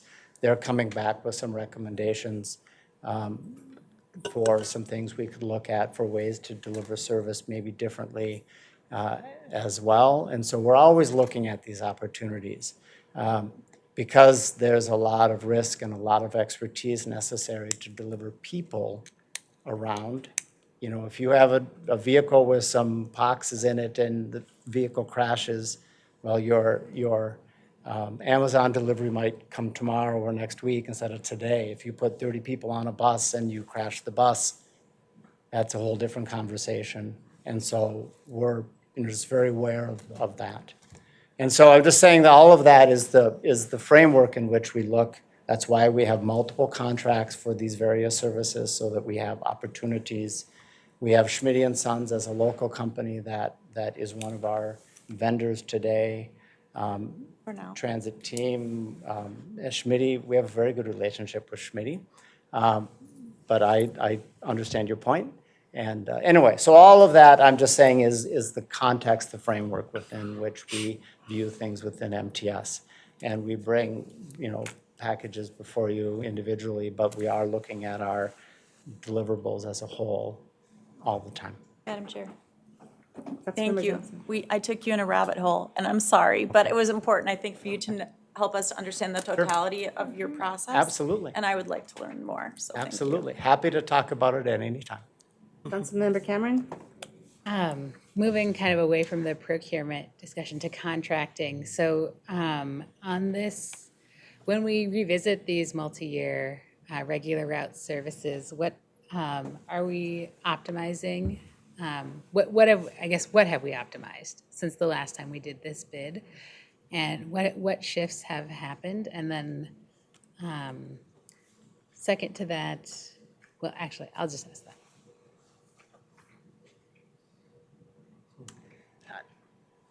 Within our procurements, we're always looking at over 25 years, we used to require the contractor to procure vehicles and supply vehicles. We supply vehicles.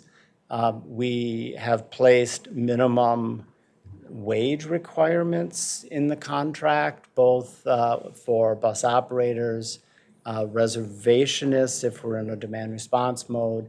Mechanics now have a minimum requirement. We, on the regular route transit service side, within MTS contracting and the service development group, we're always looking at what is the right mix of routes that we're delivering under contract versus directly operated by Metro Transit. There are certainly routes that are much better suited for Metro Transit approach of service delivery. And so we're always looking at that mix. We, in the demand response, the package that Sheila Williams brought to you just a couple meetings ago, we had a thorough discussion with procurement about how to package up our service areas. We have 5 service areas within Transit Link, and whether to sort of how to allow the contracts to be split apart, the service areas to be split apart, the 3 of them that were in that procurement, so that we can maybe get some different opportunities there. So I hope that answers your question. Those are some of the things we think about within the business. I don't know that I can mention more than that. Madam Chair, Council Member, one of the other things that was changed this time that wasn't before is there's a 2% DBE goal. That was not on the last contract. There's always a review and learning after. Sometimes we learn after the process is complete. One of the things that we're also taking into consideration, not only looking at the packaging as John referenced, but looking at longer service terms. And as John mentioned, these are federally funded projects where we cannot have a local preference. However, we can look at how do we package them that makes sense for delivery. But there was a DBE goal that was added that wasn't on it before. And as we're moving forward, again, looking at learning and then going back to what's our capacity, what's our packaging, we're looking at different terms of service where it may be more advantageous. And I just want to add, just for some of the newer council members on the committee, as we talked about in some of these big contracts, having a DBE on something like this is good, but it's also challenging because it's a company that is employing people, not subcontracting with other places. That's how you would get, meet your DBE goals, right? So having something like that built in is beneficial, but it's been hard to do that for that reason because they employ people. So they can have a very diverse workforce, but that's not the same thing and not reflected in those numbers. Councilmember Cameron. So just a follow-up on that. In terms of, so in this cycle, you added 2% DBE goal. So how do you manage parity between multi-year contracts? Because not every contract comes up at the same time point. So do you revisit the other contracts, or like in the minimum wage example, is that something, is it an amendment across the board to contracts, or how is that managed for all of the transit link services? Madam Chair and committee member, the answer is it depends. There are things we struggled, our contractors struggled with having qualified maintenance personnel. We had a request for making an adjustment to the maintenance wage. I believe TransDev started the conversation with us. I'm not certain of that, but we said if we're going to do that, we're going to do that across the board. We amended every single one of the contracts we have in MTS, which is about 20 different contracts, to add maintenance minimum. Well, actually, I don't think we added a minimum. We raised mechanics' wages across each of the contracts, and we said we created a process for paying specifically for that, not just for more money in the company's pocket, but they have to be able to prove to us that they have an increase in the wages. And we went back and did everything to make it competitive across the board, not just reward one versus another.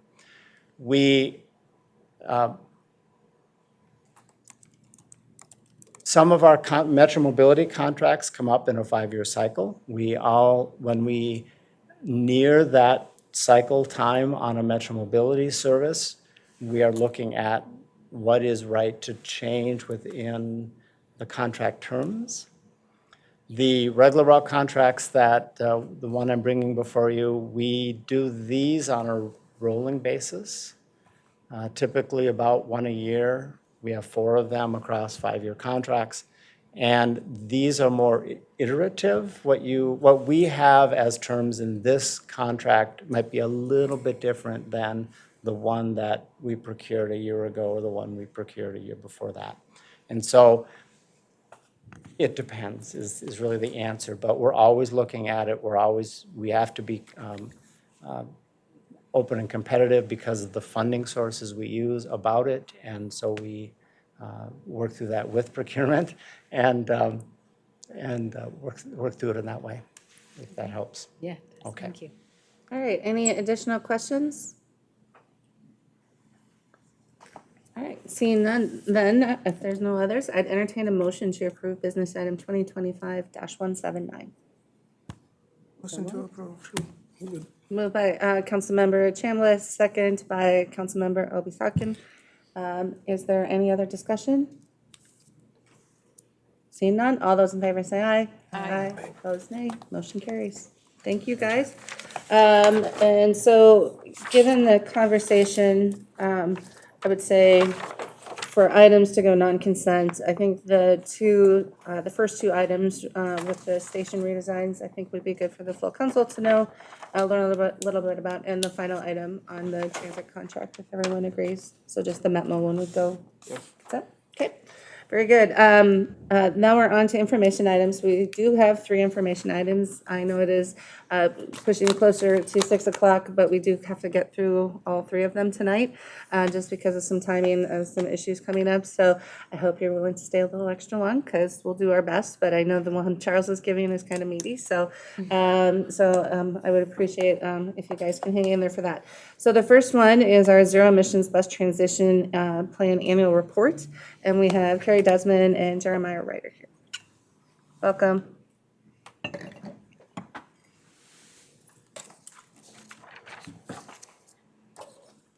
Thanks for having us. I'll just start by introducing myself. I'm Carrie Desmond. I'm the manager of electric bus infrastructure within engineering and facilities at Metro Transit. And I'm Jeremiah Ryder, Assistant Director, Technical Support for Bus Maintenance with Metro Transit. So today we'll cover the Zero Emissions Transition Plan overview, C-Line pilot program, and then project updates, the building of our foundation of learning. This is our 3rd annual report out for you all, and so we've condensed some of the material down into more of a summary so that we're able to cover more of the upcoming projects. So transition key elements. Our transition plan is guided by 3 principles: technical viability, equity, environmental justice, and fiscal impact.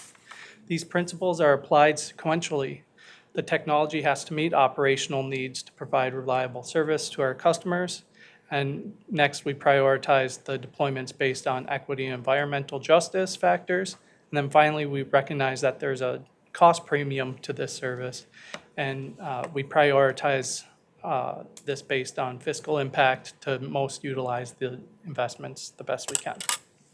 We are implementing the transition plan as a program of projects, which is designed as a building block to help us gain essential experience and learn as we grow. These learning objectives translate into continuing evaluation and performance to understand how these new technologies affect Metro Transit.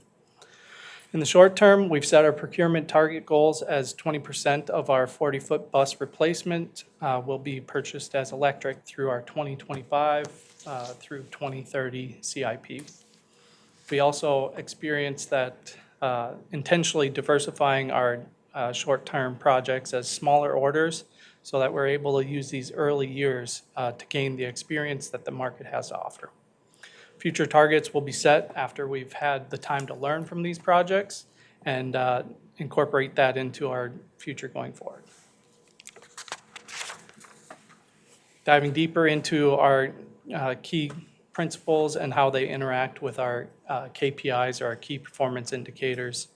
As you can see in the slide above, the indication of how each individual KPI affects the 3 principles that we are gaining from our Metro Transit C-Line service. So C-Line opened in June of 2019 as Metro Transit's first electric bus and charger pilot program. This project was designed to be a head-to-head comparisons between electric and diesel operating on the same corridor. The buses were the first of their kind to be produced by New Flyer of America, which is has a plant in St. Cloud. And now that we're halfway through their anticipated lifespan, we're still gaining a lot of experience. The buses are powered by 8 chargers that are located at our Haywood facility just across the street here. And they were originally produced as the first 8 chargers for the United States of this model. They were replaced under warranty in 2021 following some substantial equipment failures. Since then, since the replacement, the equipment has performed significantly better, and that you'll see later on in this presentation. C-Line opened as a pilot combining charger strategies and 2 en-route chargers at the Brooklyn Center Transit facility. We later discontinued that equipment because of poor reliability and some safety concerns that came from that equipment.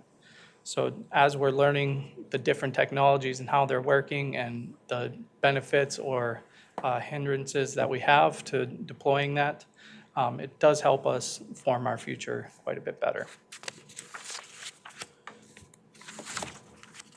So key performance indicators, as indicated before, we have really three that we look at in the maintenance sphere.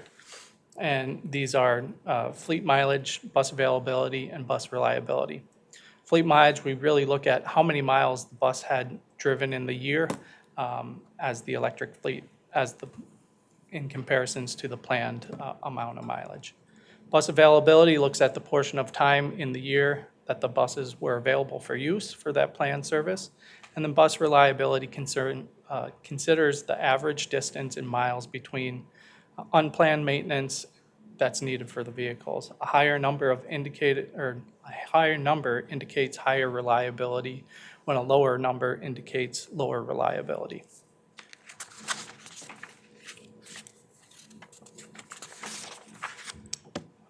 So bus availability, we wanted to highlight the availability matrix as it relates to our other fleet. So there's the combination between the two there. As you can see, we've seen a decrease in that reliability year over year, starting since 2022. We're continuing to see that trend, and as we're looking at that in 2024, we project that we need 6 buses available for service on a daily basis, and the average availability is putting right around 3 buses that are available for that service. So low availability is primarily caused by battery cell failures within the bus battery packs, and that's requiring some additional service and dropping that availability down. Key performance summary, the chart on the screen shows the summary year over year for the various matrices that we're using to compare the electric buses to the diesel buses in performance. Notable from the above is the electric buses driven in 2024 was 64,000 miles for all 8 electric buses in comparisons to 631,000 for the diesel buses that were scheduled on C-Line service. So I'll walk us through some of the other metrics here, starting with infrastructure. We've got 2 metrics we look at, similar in nature to what Jeremiah just talked about with the vehicles. So we look at availability of the infrastructure. Is it there when we need it and able to use it? And then reliability is looking at how often, how many incidents in a year do we have to do unplanned maintenance. And that's looking at both the chargers, so that kind of the hardware that we own, as well as the electric utility.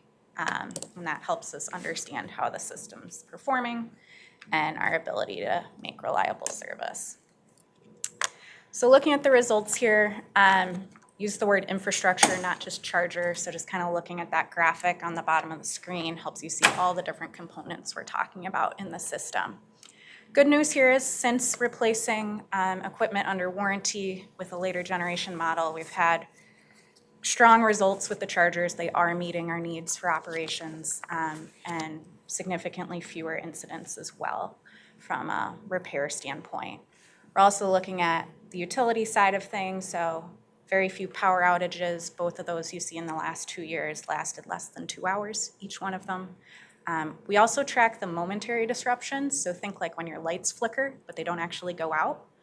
And the reason we track those is because part of the safety performance of the equipment is to sense that surge or dip in the electricity coming from the grid, and it stops the charge session to make sure nothing goes wrong when it's not getting constant voltage from the grid. So that is important for us from a personnel standpoint because someone has to actively go restart all those charge sessions when something like that happens.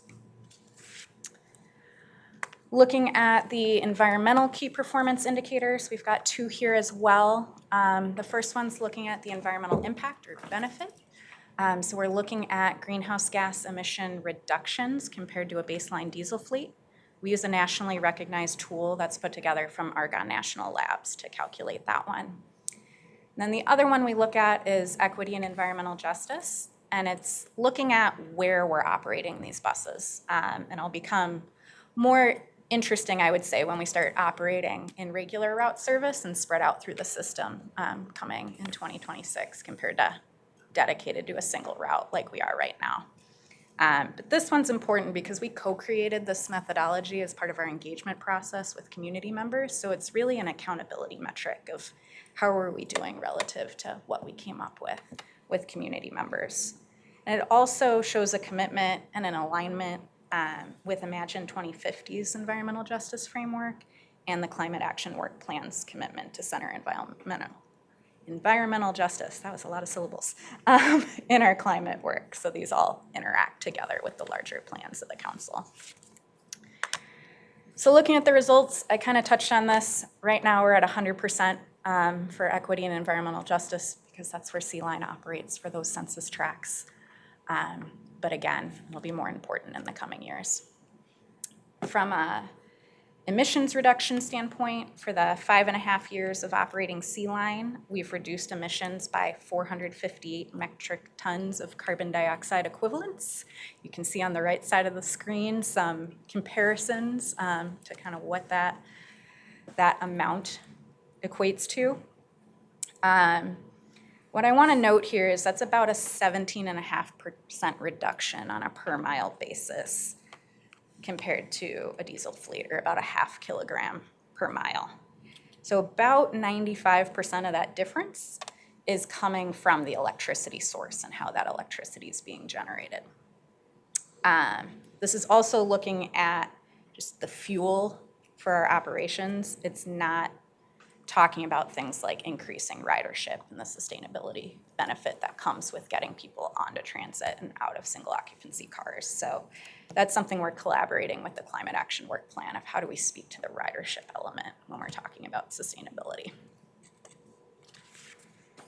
The last metric here is energy cost per mile. So that's looking at what it takes to propel a bus 1 mile down the road. It's looking at the propulsion energy. It's also looking at the diesel auxiliary heat. So all of our buses, regardless of propulsion type, have an auxiliary heater on board to help maintain passenger comfort in the winter in our cold climate. This is a component of overall operating costs. So we are continuing to see higher costs for the electric buses compared to diesel.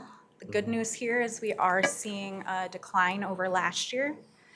That is in part because with the discontinuation of on-route charging in 2023, that allowed us to shift our charging primarily to overnight when it's more economical to charge. So we took that charging that was happening en route at the most expensive time of day, we were able to shift it to overnight.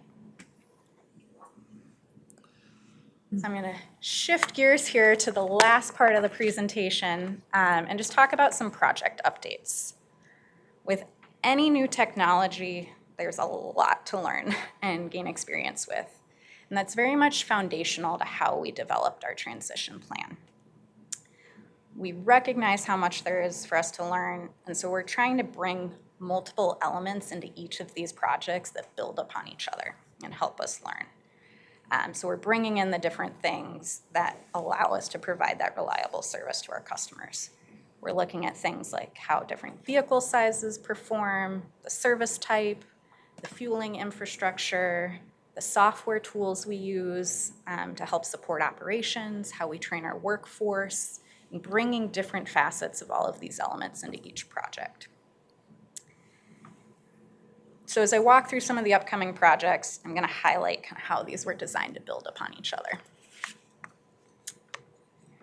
So the first one I'll talk about is the Gold Line. And with that, we're really excited that electric bus service is beginning next month. So our team's been working really hard with pre-revenue service activities to get ready for that launch, a lot of different testing activity. And with this project, we'll be using 5 60-foot electric buses, 6 model years of advancement from what we're operating on the Sea Line. So we're really excited to see that growth in the market during that timeline. And some examples of things we're looking at, we're going to have 50% more battery capacity on board with these buses compared to what we're operating on Sea Line. So we'll be able to see how that helps us with range, how far they can go. And also the latest drive system improvements as well. We'll be charging at the garage. We're going to be expanding our inventory with 2 more charger products, so helping build that understanding of the market as we bring new products in.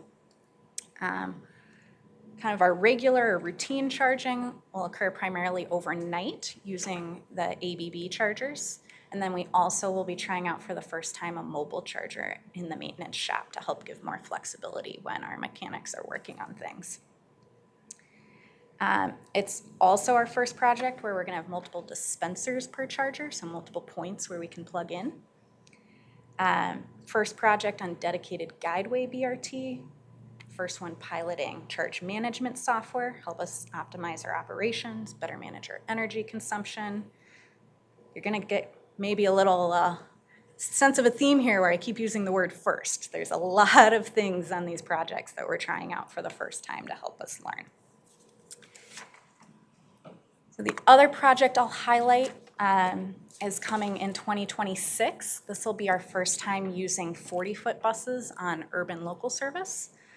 And it'll include 20 buses. We've got 18 chargers, 6 each from 3 different manufacturers side by side. We'll have more of those mobile chargers for use in the maintenance shop. And then we'll also be piloting a second charge management software, because this is something that eventually we're going to need a system-wide solution for from a software standpoint. So we're trying to learn the market here as well.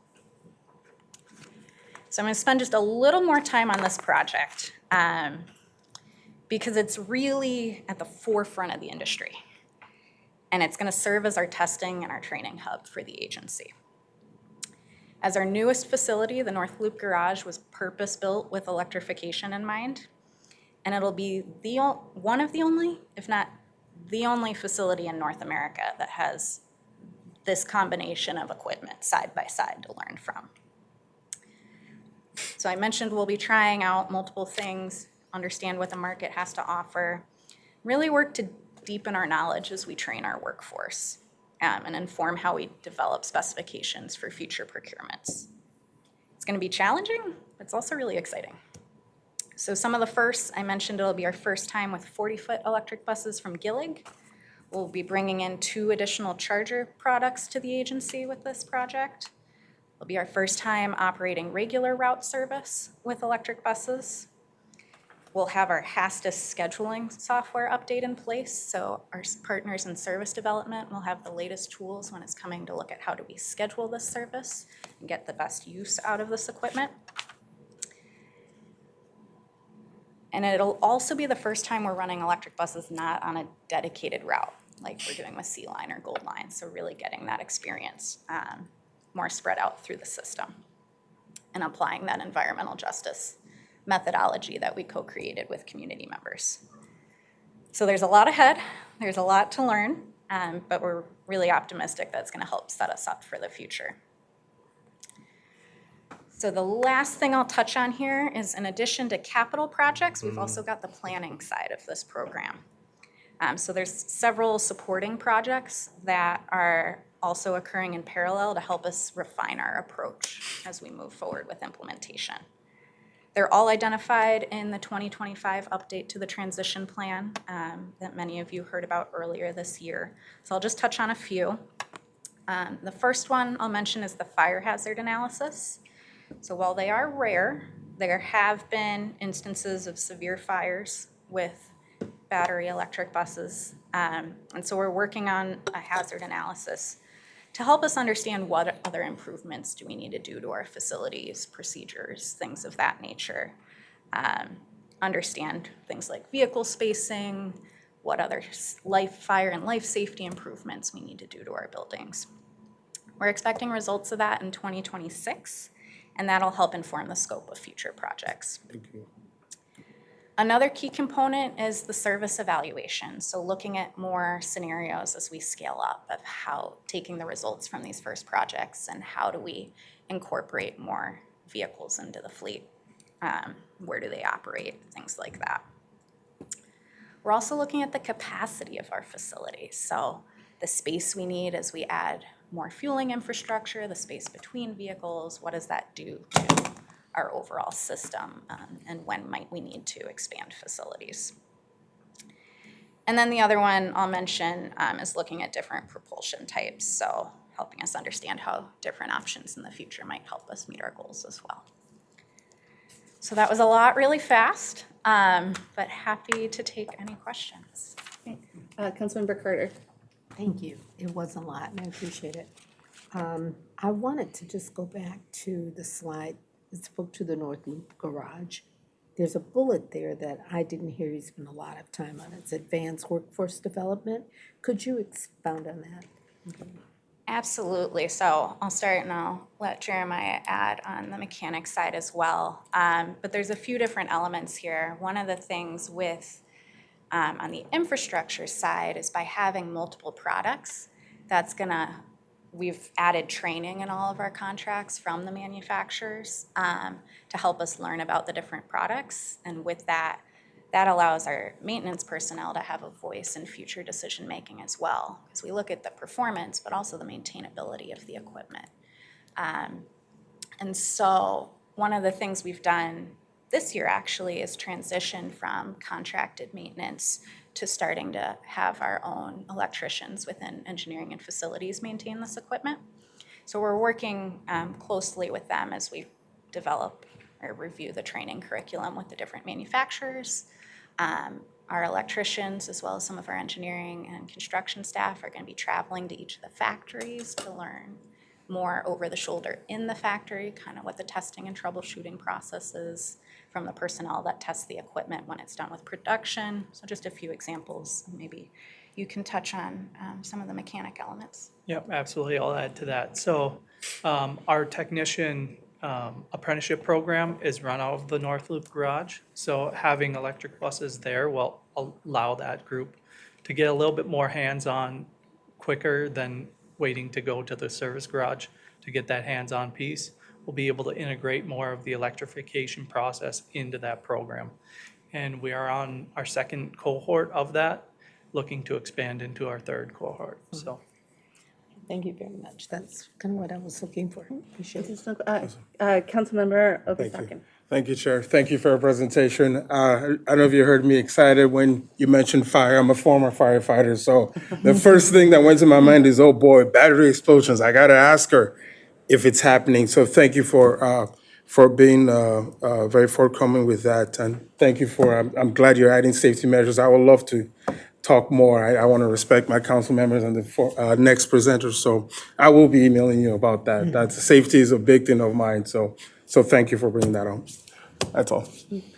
And I'll just add, one of the things that as a new council member, there's opportunities for tours of facilities, and the North Loop Garage is actually fascinating to go see the way that things were pre-built to accommodate some of this infrastructure. Thank you, Chair. So, maybe you can pair those two things up and get a tour. Thank you.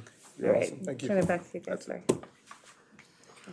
I'll just add one thing to that comment there. So we do work alongside with fire departments before the buses arrive, giving them training on where the batteries are located, the typical hazards that they would see as they roll up to a situation. They appreciate that, incident. I'm sure. Thank you. Thank you. Awesome. Councilmember Chambliss. Yeah, just quick, because I know we're short on time. Regarding the environmental justice pieces and prioritization, are we going to do some engagement with environmental justice activists so they kind of know where we are at, what our challenges were, and what our plans are for the future? Chair, Councilmember Chambliss, that is part of our annual work with the program as well as recurring engagement. So we give the same presentation offered to community members and see some of the same faces or at least groups represented annually, including groups like you're alluding to. And I think, as I mentioned, with 2026 being the first year that will actually implement that framework, as we start to see the results in future years, that'll help us figure out where to check in and see if we need to adapt anything, getting that input as well. Additional questions, comments?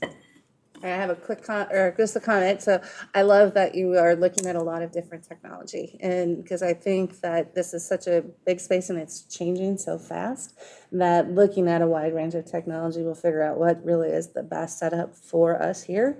And so I just really, it gets my engineering brain going that, yeah, that's how we're going to find the right solutions. So just very much appreciate it. So, all right.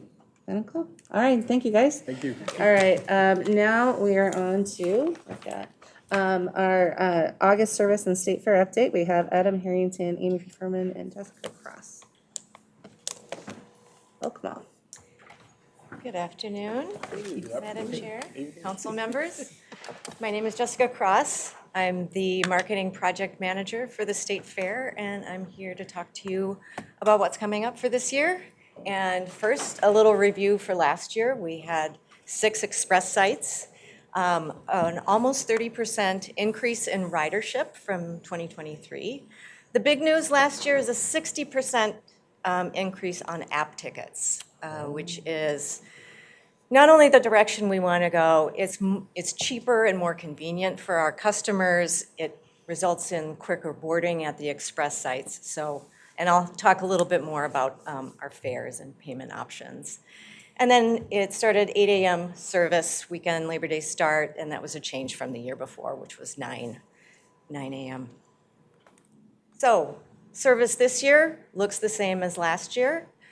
So we've got our 6 express sites, those are the blue dots. We've also got Southwest and MVTA, who we also include on our website.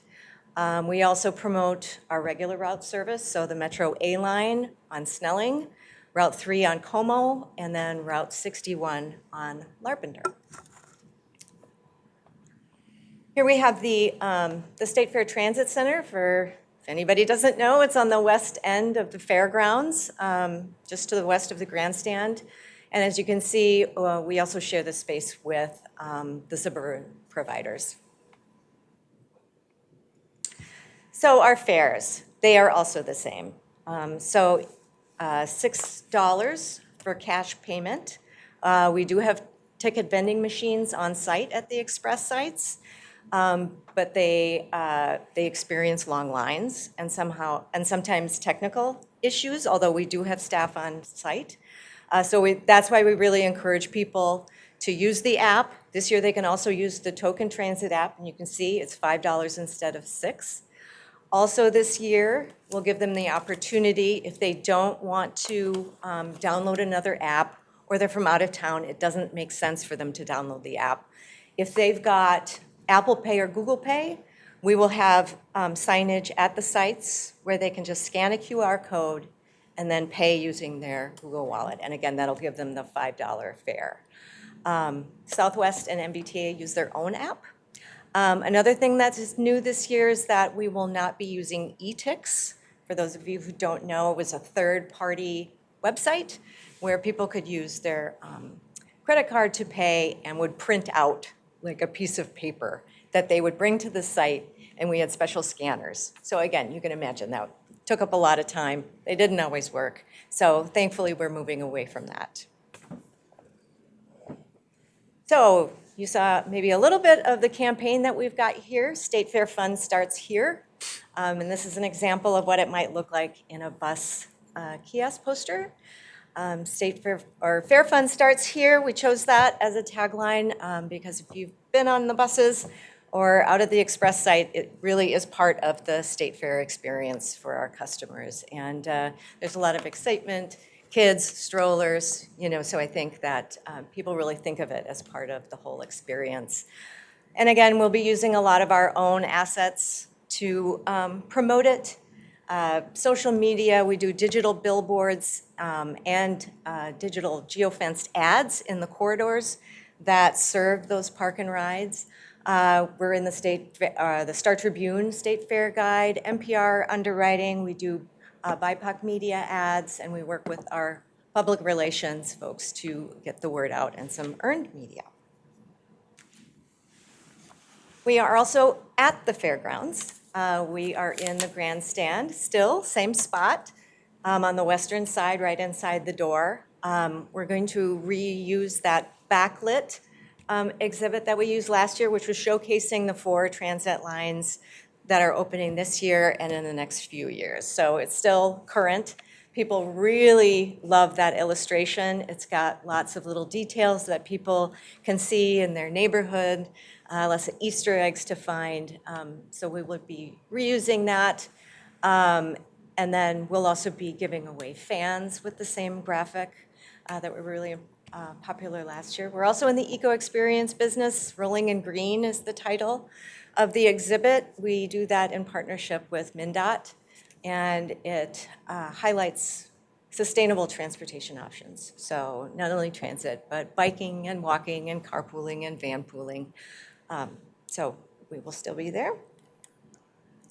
And that is it. Thank you very much. I can take any questions. All right, questions, comments on the State Fair? Madam Chair, I Councilmember just Johnson? downloaded the transit app and it took 30 seconds and I'm in. So that will be how I get to the fair. Thank you.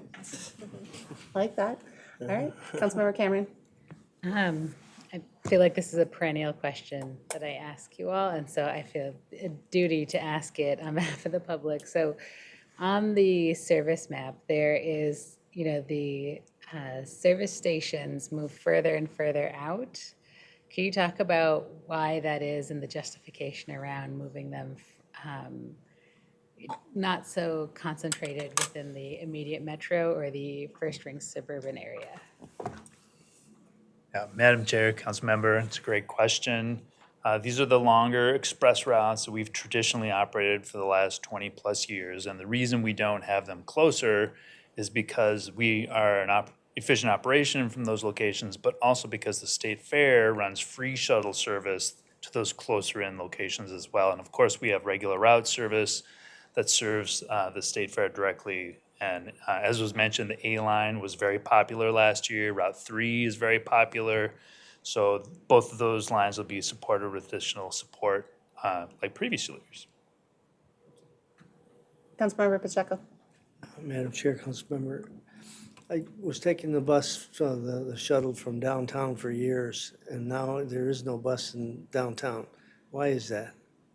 Madam Chair, Council Member, so the Route 3 is your bus to take the Route 3. That's not the shuttle. It's not the same direct nonstop shuttle, but that's the service we've been operating since 2020, and it's been popular and been well managed by operations, but there's not that nonstop route 960 that we had operated from 2019 and years prior.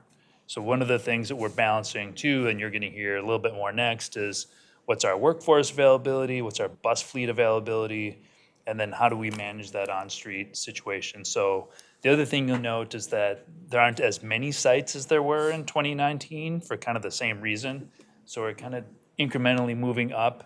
And since there already is a Route 3 that does essentially the same thing, albeit not as fast and nonstop, that's one of the reasons that the Route 960 isn't being brought back.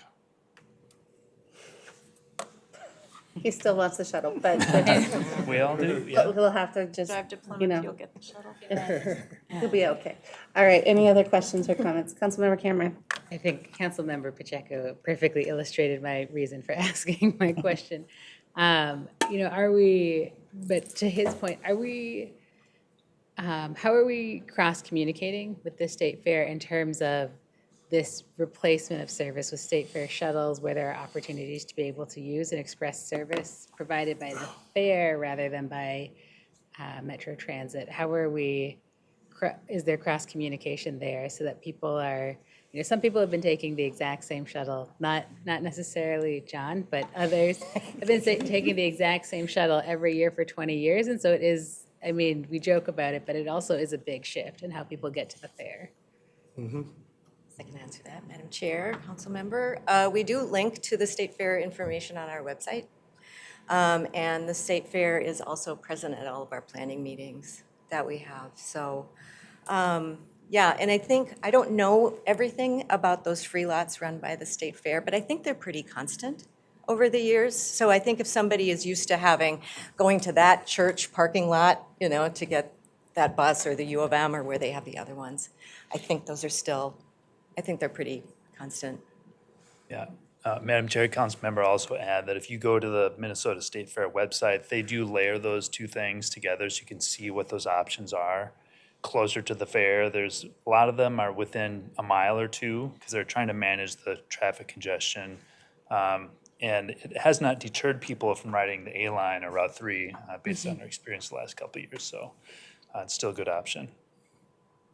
Councilmember Osman. Yeah, thank you for bringing this very important information.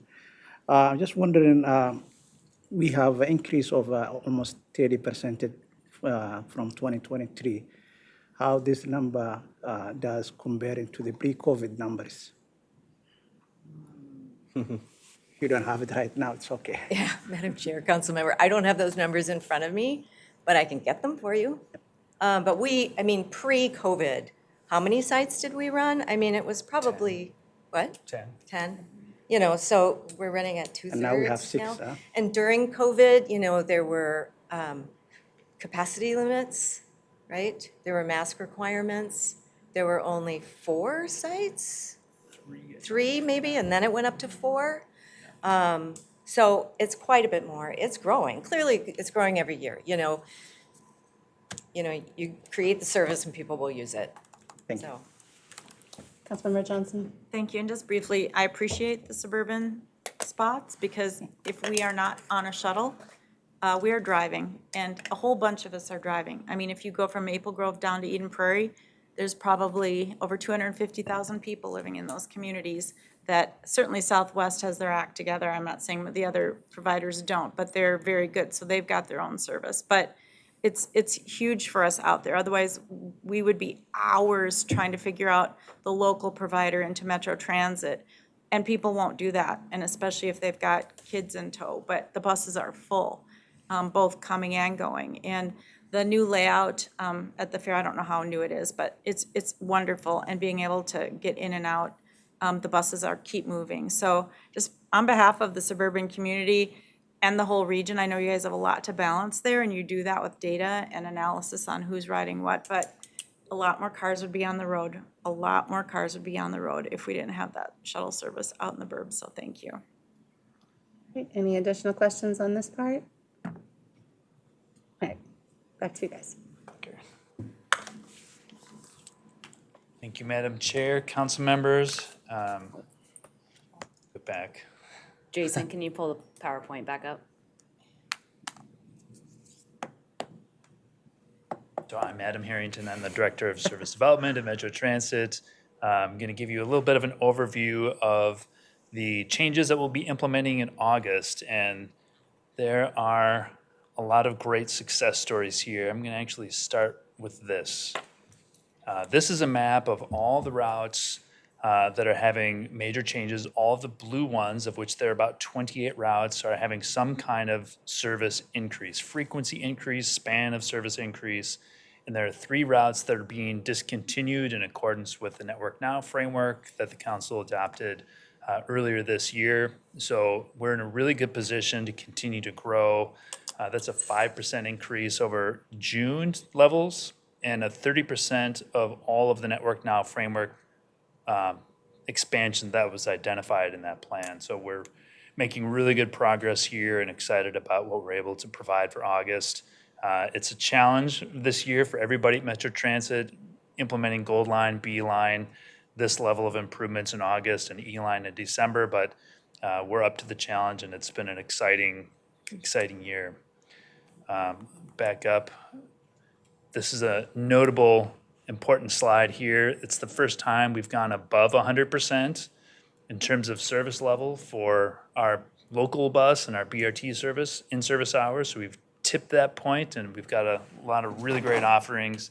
The other thing here, it's a small bump on this chart, but we're improving commuter express service as well. That I'll get into a bit more.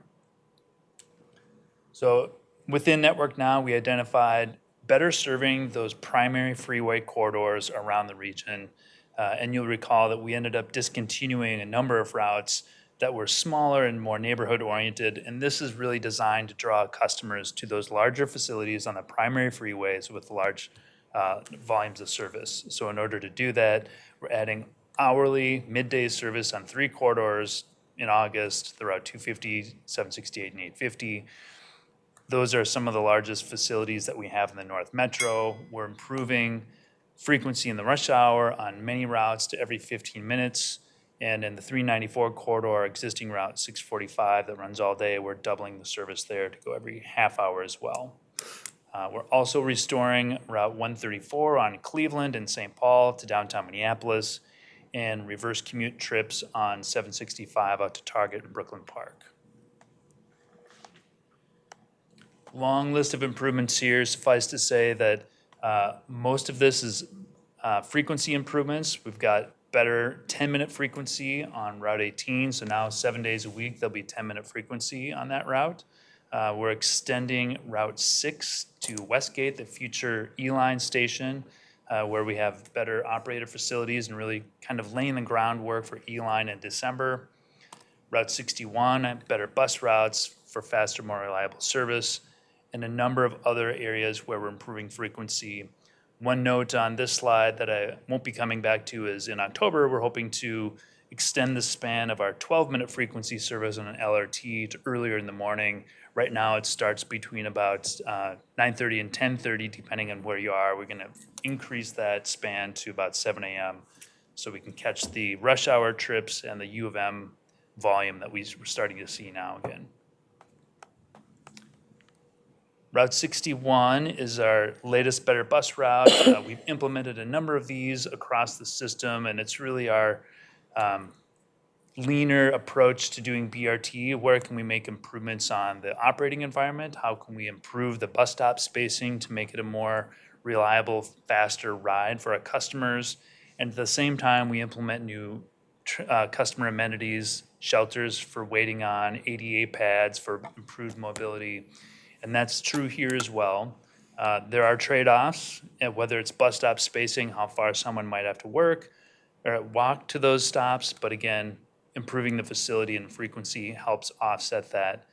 And in this case, we're eliminating the Northeast Industrial Loop that's been on the Route 61 for the past 15 years.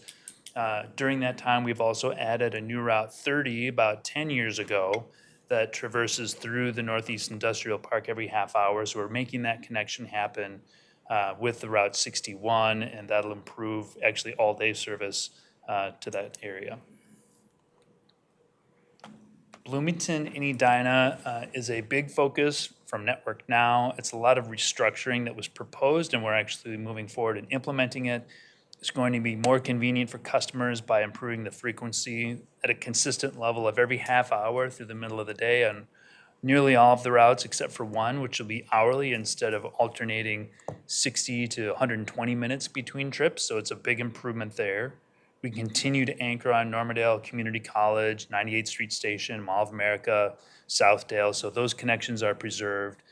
And then we're supporting all of that with a new Metro Micro service, which will be shown on this next map. So you have a picture of where all those service changes are and where the Metro Micro zone is being implemented on August 16th. Now, this is our third suburban area Metro Micro zone. After Woodbury and Roseville were implemented in January. They're being very well used. We're up to about 100 rides a day on each of those. So it continues to grow, and so we're seeing good success on those projects as well. In addition to the Bloomington microzone, we're adding a Blaine microzone anchored on the Northtown Transit Center shopping area. This also helps support some of those routes that have been discontinued that were either local tails of express routes that are no longer operating or some of the local suburban routes that are no longer operating. So we're excited to get these going. This area on the right says draft because we continue to work with our city partners on refining what those boundaries are, but this is the state of it today. We're aiming to open this service on September 15th, about a month after our pick. And then lastly, all the information will be available, rolling out more broadly this week. If you go on the trip planner today, you'll find the updated trip times that you can use to plan your trip. And more information will be coming out the closer we get. Happy to answer any questions. Good. Questions or comments?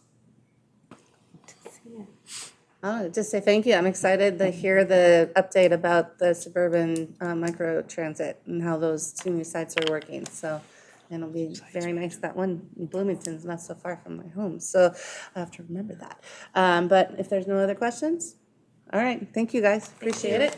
Now I'm going to turn it for our last info item.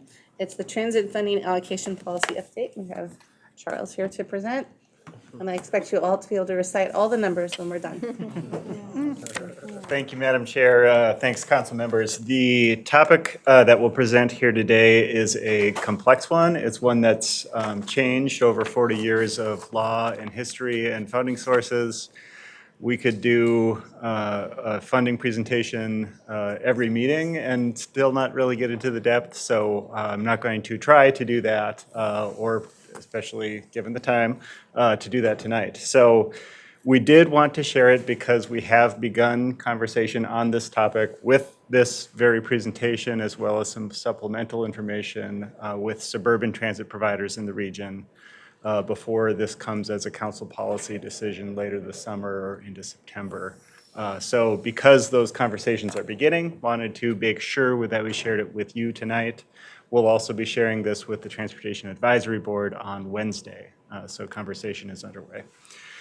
Suburban transit providers, or replacement service municipalities, as they're identified in law. These are 10, there's 12 cities that in the 1980s, the legislature gave permission for cities to opt out of the area that Metro Transit's predecessor served and operate their own transit service. At that time, property taxes were the main source of transit operating funds, and in many cases, providers actually didn't own vehicles. They were leased through contractors, and so really the transit tax levies were most of the funding that was used for transit. For that reason, it was a very important topic. There was a very close linkage to local revenues and sensitivity around that, recognizing that the state gave permission for this change, and things have evolved quite a bit since then, but it's really still these 12 cities that have operated their own service either directly, in the case of Maple Grove or Plymouth, or by forming joint powers boards, expressing those powers from the state together as two transit agencies. So today, these cities comprise about 19% of the region's population, about 12% of the motor vehicle sales tax funding that replaced property levy funds in 2001, and they comprise 4% of transit ridership in the region.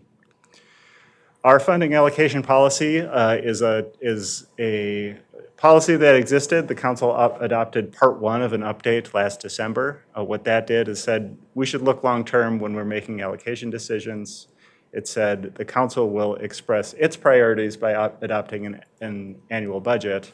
And it identified that Metro Mobility, as we've discussed tonight, became a responsibility financially of the state effective July 1 as a forecast program.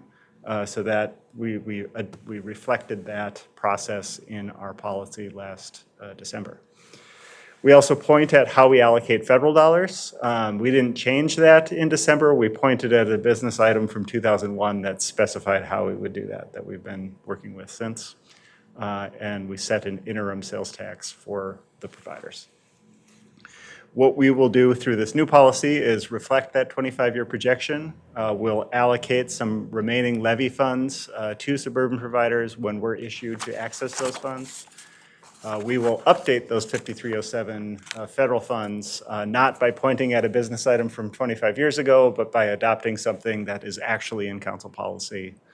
We'll allocate sales and use tax funds to suburban providers on an ongoing basis and put some of the policy provisions around that, mostly related to how we cooperate on fare collection systems. So quickly, we are able, if we receive permission from the legislature, to issue a property levy that supports bonds that generates about $55 million for capital in the region. This was always pooled before. It was not possible to allocate these funds on a city level basis because Metro Mobility serves all of these cities and relied on these funds.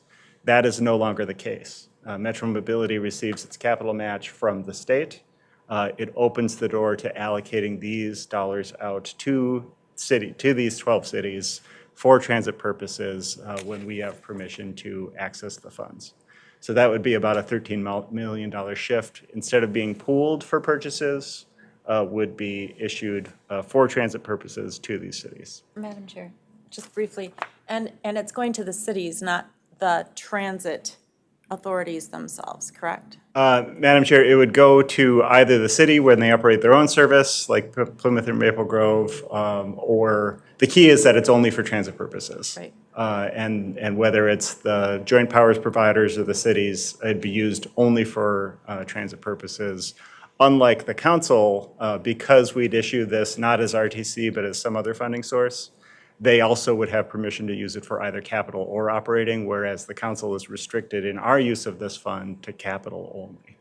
So there's some flexibility that goes in. Right now, on the left is our current model. We have a very complex approach where some federal funds are passed through, some are pooled. RTC has been pooled. On the MTS side, we buy buses and lease them at no cost to these providers to deploy services. What we're moving toward, and what providers have begun to do anyway, is buy their own fleet for some of the services. There's challenges that are associated with any kind of pooled model. It becomes about predictability. It becomes about any kind of incentives that may be in place. What we're proposing to move toward, and have been in discussion on this part with the providers for nearly a year, is moving toward a model where we would be allocating funds on a more predictable model that may come directly from the federal government in some cases to these providers to pursue things that would otherwise be, that would replace what's currently pooled capital. So things like purchasing buses, things like technology, things like match to competitive grants. What this looks like when we put it together is an increase of funding for them of about $17.5 million. It's dedication of funding to the tune of about $16 million for Metro Mobility. And then the reductions in the council's capital budget would be offset by reduced scope. So because we're not purchasing buses and things like that anymore, we don't receive that funding, buy buses and pass the bus through to them. Instead, we're on a formula basis identifying, here's your share of this funding. And in the case of the regional funds, it's exactly what's levied in those communities. In the case of the federal funds, it's using the full federal formula as though they were their own metropolitan area transit provider. So it's accounting for the full mix of service provided and demographics in place. What this does is provides greater independence and autonomy for them as they pursue their priorities. It provides more predictable funding because you're not based on a fleet replacement schedule or something like that. And it helps the council by, in the case of receiving those funds directly from the FTA, having providers be fully accountable for meeting federal terms and conditions, whereas right now, they are responsible for those things, but it's the council that's accountable for that compliance. And so that's an area of potential tension and risk to the council's receipt of many millions more for our programs. These, again, both of the previous slides have been in discussion with the providers for nearly a year. New information today is shared on this slide, on the right side of this slide in particular. The sales tax that the legislature implemented in 2023, that the council imposed and that Department of Revenue collects, is legislatively directed.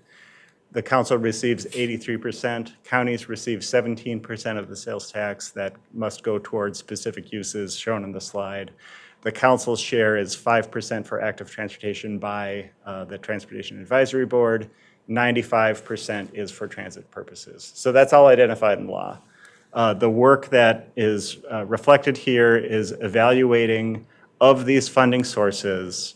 They actually replaced significant funds that would have come to the council from other sources, specifically for transitway operations or to address a long-standing structural transit operating deficit that the council faced. And we can point to session after session after session of our looming fiscal crisis that unfortunately is hitting a lot of agencies around the country. It is not hitting the council because of this sales tax filling what had been 1 year, one-time appropriations from the state, and then was filled through a COVID-related relief appropriation of federal dollars that resolved that deficit. In law, we're very specific around the use of sales tax funds to pay for transitway operating requirements. So some of this replaced funds that would have come from the state for future lines. Some was for current lines, and that's captured by the structural operating line in this slide. And then a significant amount from counties. This chart reflects the use over a 25-year forecast period, as I mentioned in our policy, based on the lines that are currently in our plan. So existing lines, and then lines that are in the plan but haven't opened yet, like Purple Line, like Blue Line Extension, like F, G, and H line, but this analysis does not include potential lines like the J, K, and L lines that you'll hear about soon, or other projects that could be in the plan but are not yet in the plan. And Madam Chair, just again briefly, Charles, and the portion that the counties were relieved of is pretty significant, and we've run a 10-year on that. Yeah, so Madam Chair, Councilmember Johnson, the county's transitway operating portion, 21% of the total sales tax, that equates to about $4.5 billion over the next 25 years. In addition to the 17% of the sales tax that the counties receive directly. So between those, it's a sizable amount of money. Member Johnson. Being schooled by both of you, thank you very much. I just really want to make everyone just put an exclamation point behind that. That's very good for the counties, very good for the region, but it also shifted, of course, then the operating on us, which we were there for, but that money is coming in. So when the suburban providers just initially look at how much money we're getting, we have to remind them, hey, we now have different responsibilities in what we are taking on. And I think this is brilliant in how you're laying this out, because it's complicated, but I'm hopeful the suburban transit providers will understand how, because we have to fund our responsibilities first, and then the rest is rolling down to our providers. Yeah, and Madam Chair, if I may, just to be clear, this is only a portion of our total responsibilities. These are the responsibilities that the state has directed to us in law for use of sales tax funds specifically. So it's not that this is the compendium of responsibility and 25% is new money. Far from the case. Actually, all of the capital maintenance, all of the bus replacement, all of other operations are not directed by sales tax and therefore are subject to allocation and prioritization in remaining funds. So when we put this together, 75% of the sales tax actually replaced money coming from others as directed by statute. 25% remains available for allocation, and that's really the allocation question before the council is for that 25% or 20% of the total sales tax, 25% of the transit part. How should we allocate those funds between the council and other providers in the region? And that's what we've shown here is three options for how to consider that. So looking at a 25-year forecast, assessing what's required by law specific to other sources, which is most of the money, what should be considered for how we distribute the remainder. We have three options here. One would be population. One would be motor vehicle sales tax as our current basis. One would be ridership.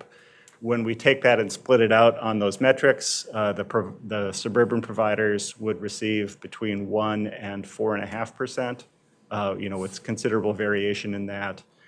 As an example, Maple Grove, if it were on a population basis, just to illustrate how the math works on this, about 2% of population times 25% of the funds equals about a 0.5% sales tax share, or about 2.3 million in 2026, which is about 40% growth over 2025. It could, whereas right now it's based on ridership and it's a lower number, but of the total amount. So these are the three options we've developed to begin discussion. It could be one of these, it could be a hybrid, it could be something else.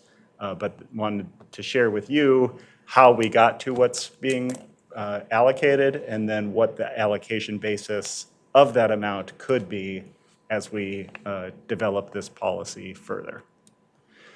We'd have some policy provisions around that, but really the expectation, again, is that it's not this is all new money. This is money that is for these other responsibilities that exist today. Things like bus replacement, things like rail maintenance, things like facility needs, the electric bus program, all of the various things that you saw tonight in our business are uses of this funding. Providers would prioritize and deploy these funds in combination with other sources to meet local needs and to implement the region's transportation plan. One use that's allowed by law is a little unique, and that is active transportation. Of the transit funds, one of the eligible uses is active transportation by political subdivisions and 501c3 nonprofits.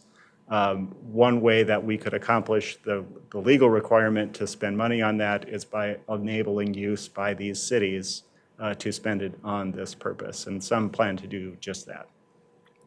We would also use fare collection agreements to make sure that we have collaborative and cooperative approaches to our fare system. Right now, we're really focused on a fare system upgrade that you've heard about recently.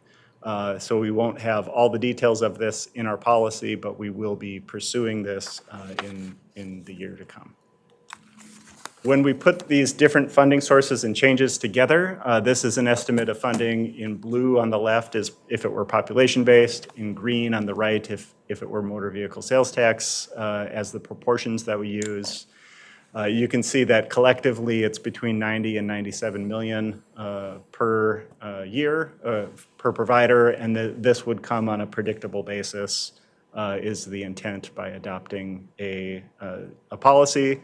Once upon a time in the past, these kinds of allocations were made sort of on an annual basis, year by year. Who has a shortfall, who has a surplus, you get cut, you get an increase. In the outreach we did beginning in early 2024, the thing that we heard time and time again is please give us a consistent annual percentage that's based on something like a formula. We think that we've delivered on that.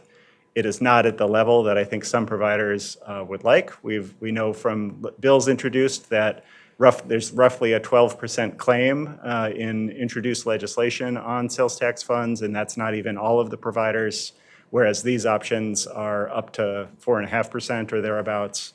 So we expect continued discussion, but these are in combination with the different sources, we're seeing, these two options would be either about even case with today's model, or in the case of population, a sizable increase from today's model. So where we're at right now, we've begun transit provider discussions. Those are ongoing. Metro Transit was part of today's conversation because it's new to, the details of this are new to Metro Transit as well as they are to the suburban providers. Sharing with this group tonight, sharing with the TAB on Wednesday, as well as a technical group of the TAB next Thursday.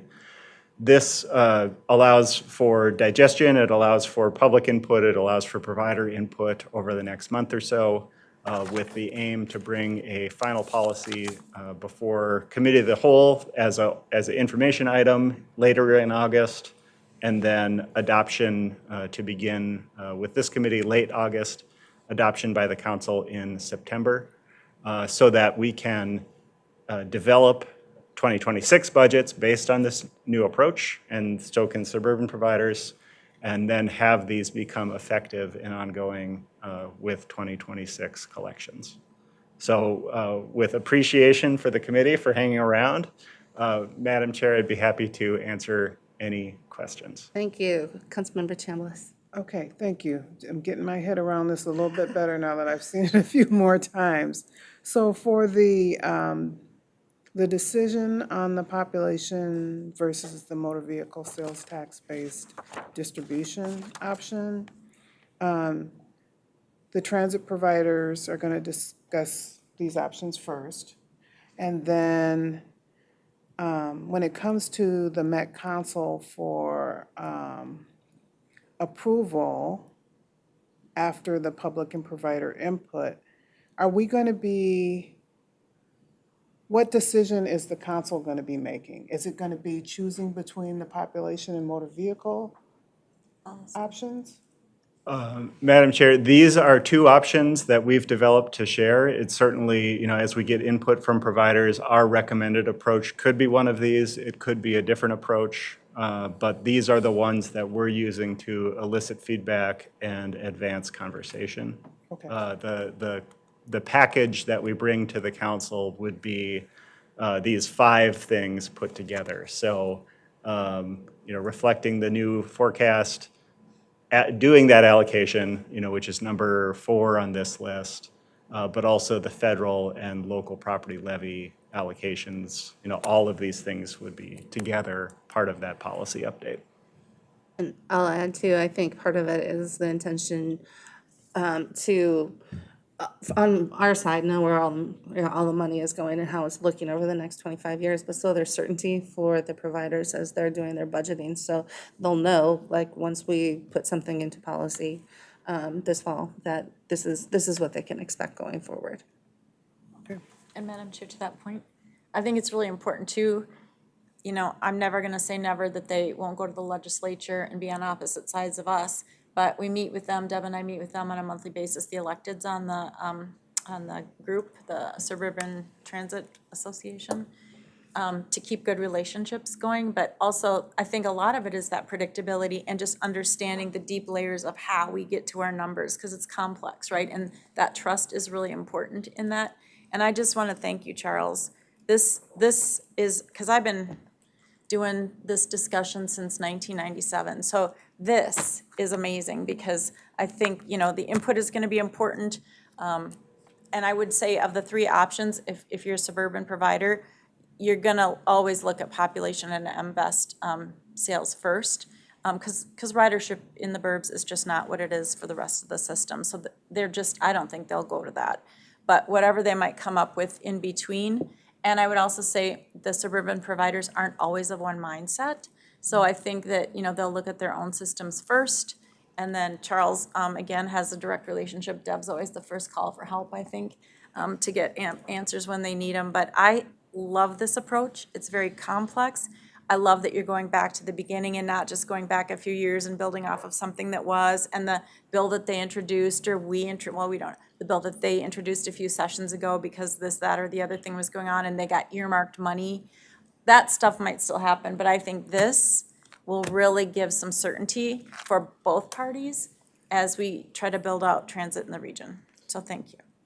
If I can add one more thing, I think that also we need to be able to very clearly go through and speak to the legislature of how all the money's being used, where it's being going. There are very specific purposes that, Charles has done something that's very lines up with what's in statute, but we need to be very clear and articulate about what that is. And so what I really appreciate about this presentation, I've seen it a few times now, so is it took these very complicated ideas and put it down in a way that, there's some graphics and things that you can understand and talk about where the money's going, which I think is really, really important as we go forward. So, other questions? Councilmember Osman. Yeah. Thank you very much for bringing this very important information.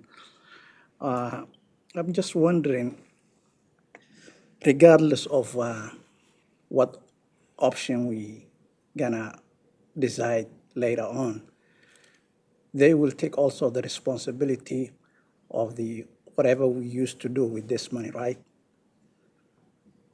Yep.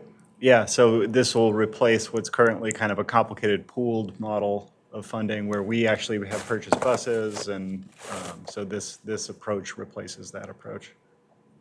Thank you. Councilmember Cameron. So this is my first time seeing the presentation, so you have to bear with me.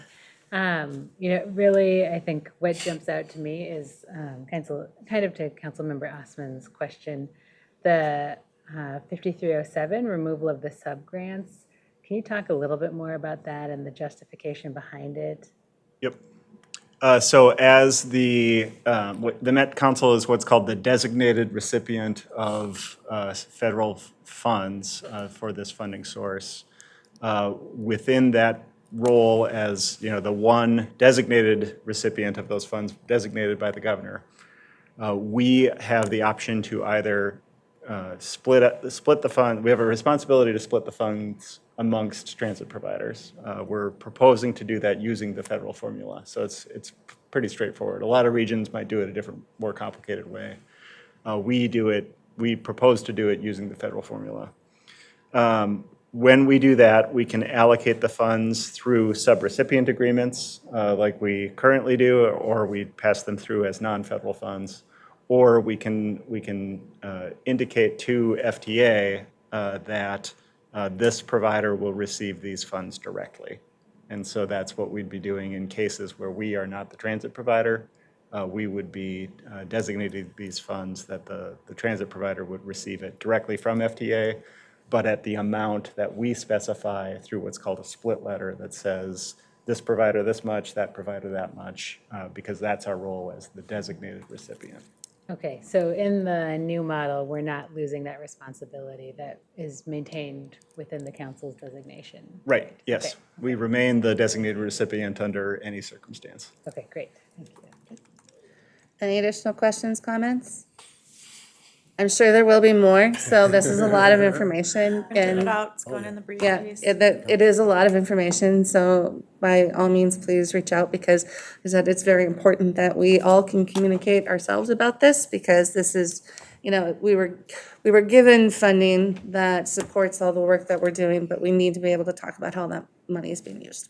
And Madam Chair, and again, when we get really good at this, legislators, we're going to have new legislators every session. We'll have some that have been there a while, but it's really important for the legislators across the region to really understand this, and it's complex, and they have a million things going on. But I think it could help our relationship again with STA and those suburban providers so that we both go in agreement and we aren't at odds at the legislature, because that's been the case, not so much lately, but in the past.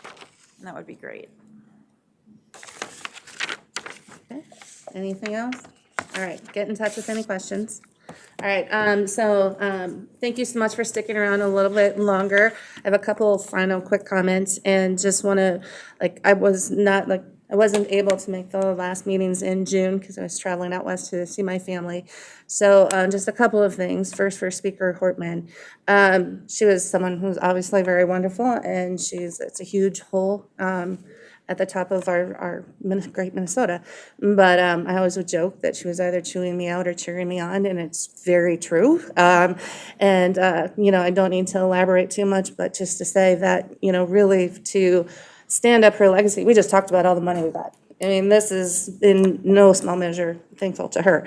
But what we can do to honor her is build out the transit vision, get as many people on it, and and plant a tree. So I intend to do all three. Next, for Lieutenant Rodriguez. So I think when I heard the news, I texted Leslie and said she was a shining light. And she really, really was. And she was really at the soul of our police department. As I think about it more and more, as we get the Mr. Rogers of Look for the Helpers, she was the perfect helper. And that's, how I will always remember her. You heard the chief talk about how they've been there for the family. It's our job now to be there for them. Our police force is hurting, and so we need to be there for them. So with that, I got through it, and I didn't cry. So we're going to say we are adjourned. Thank you.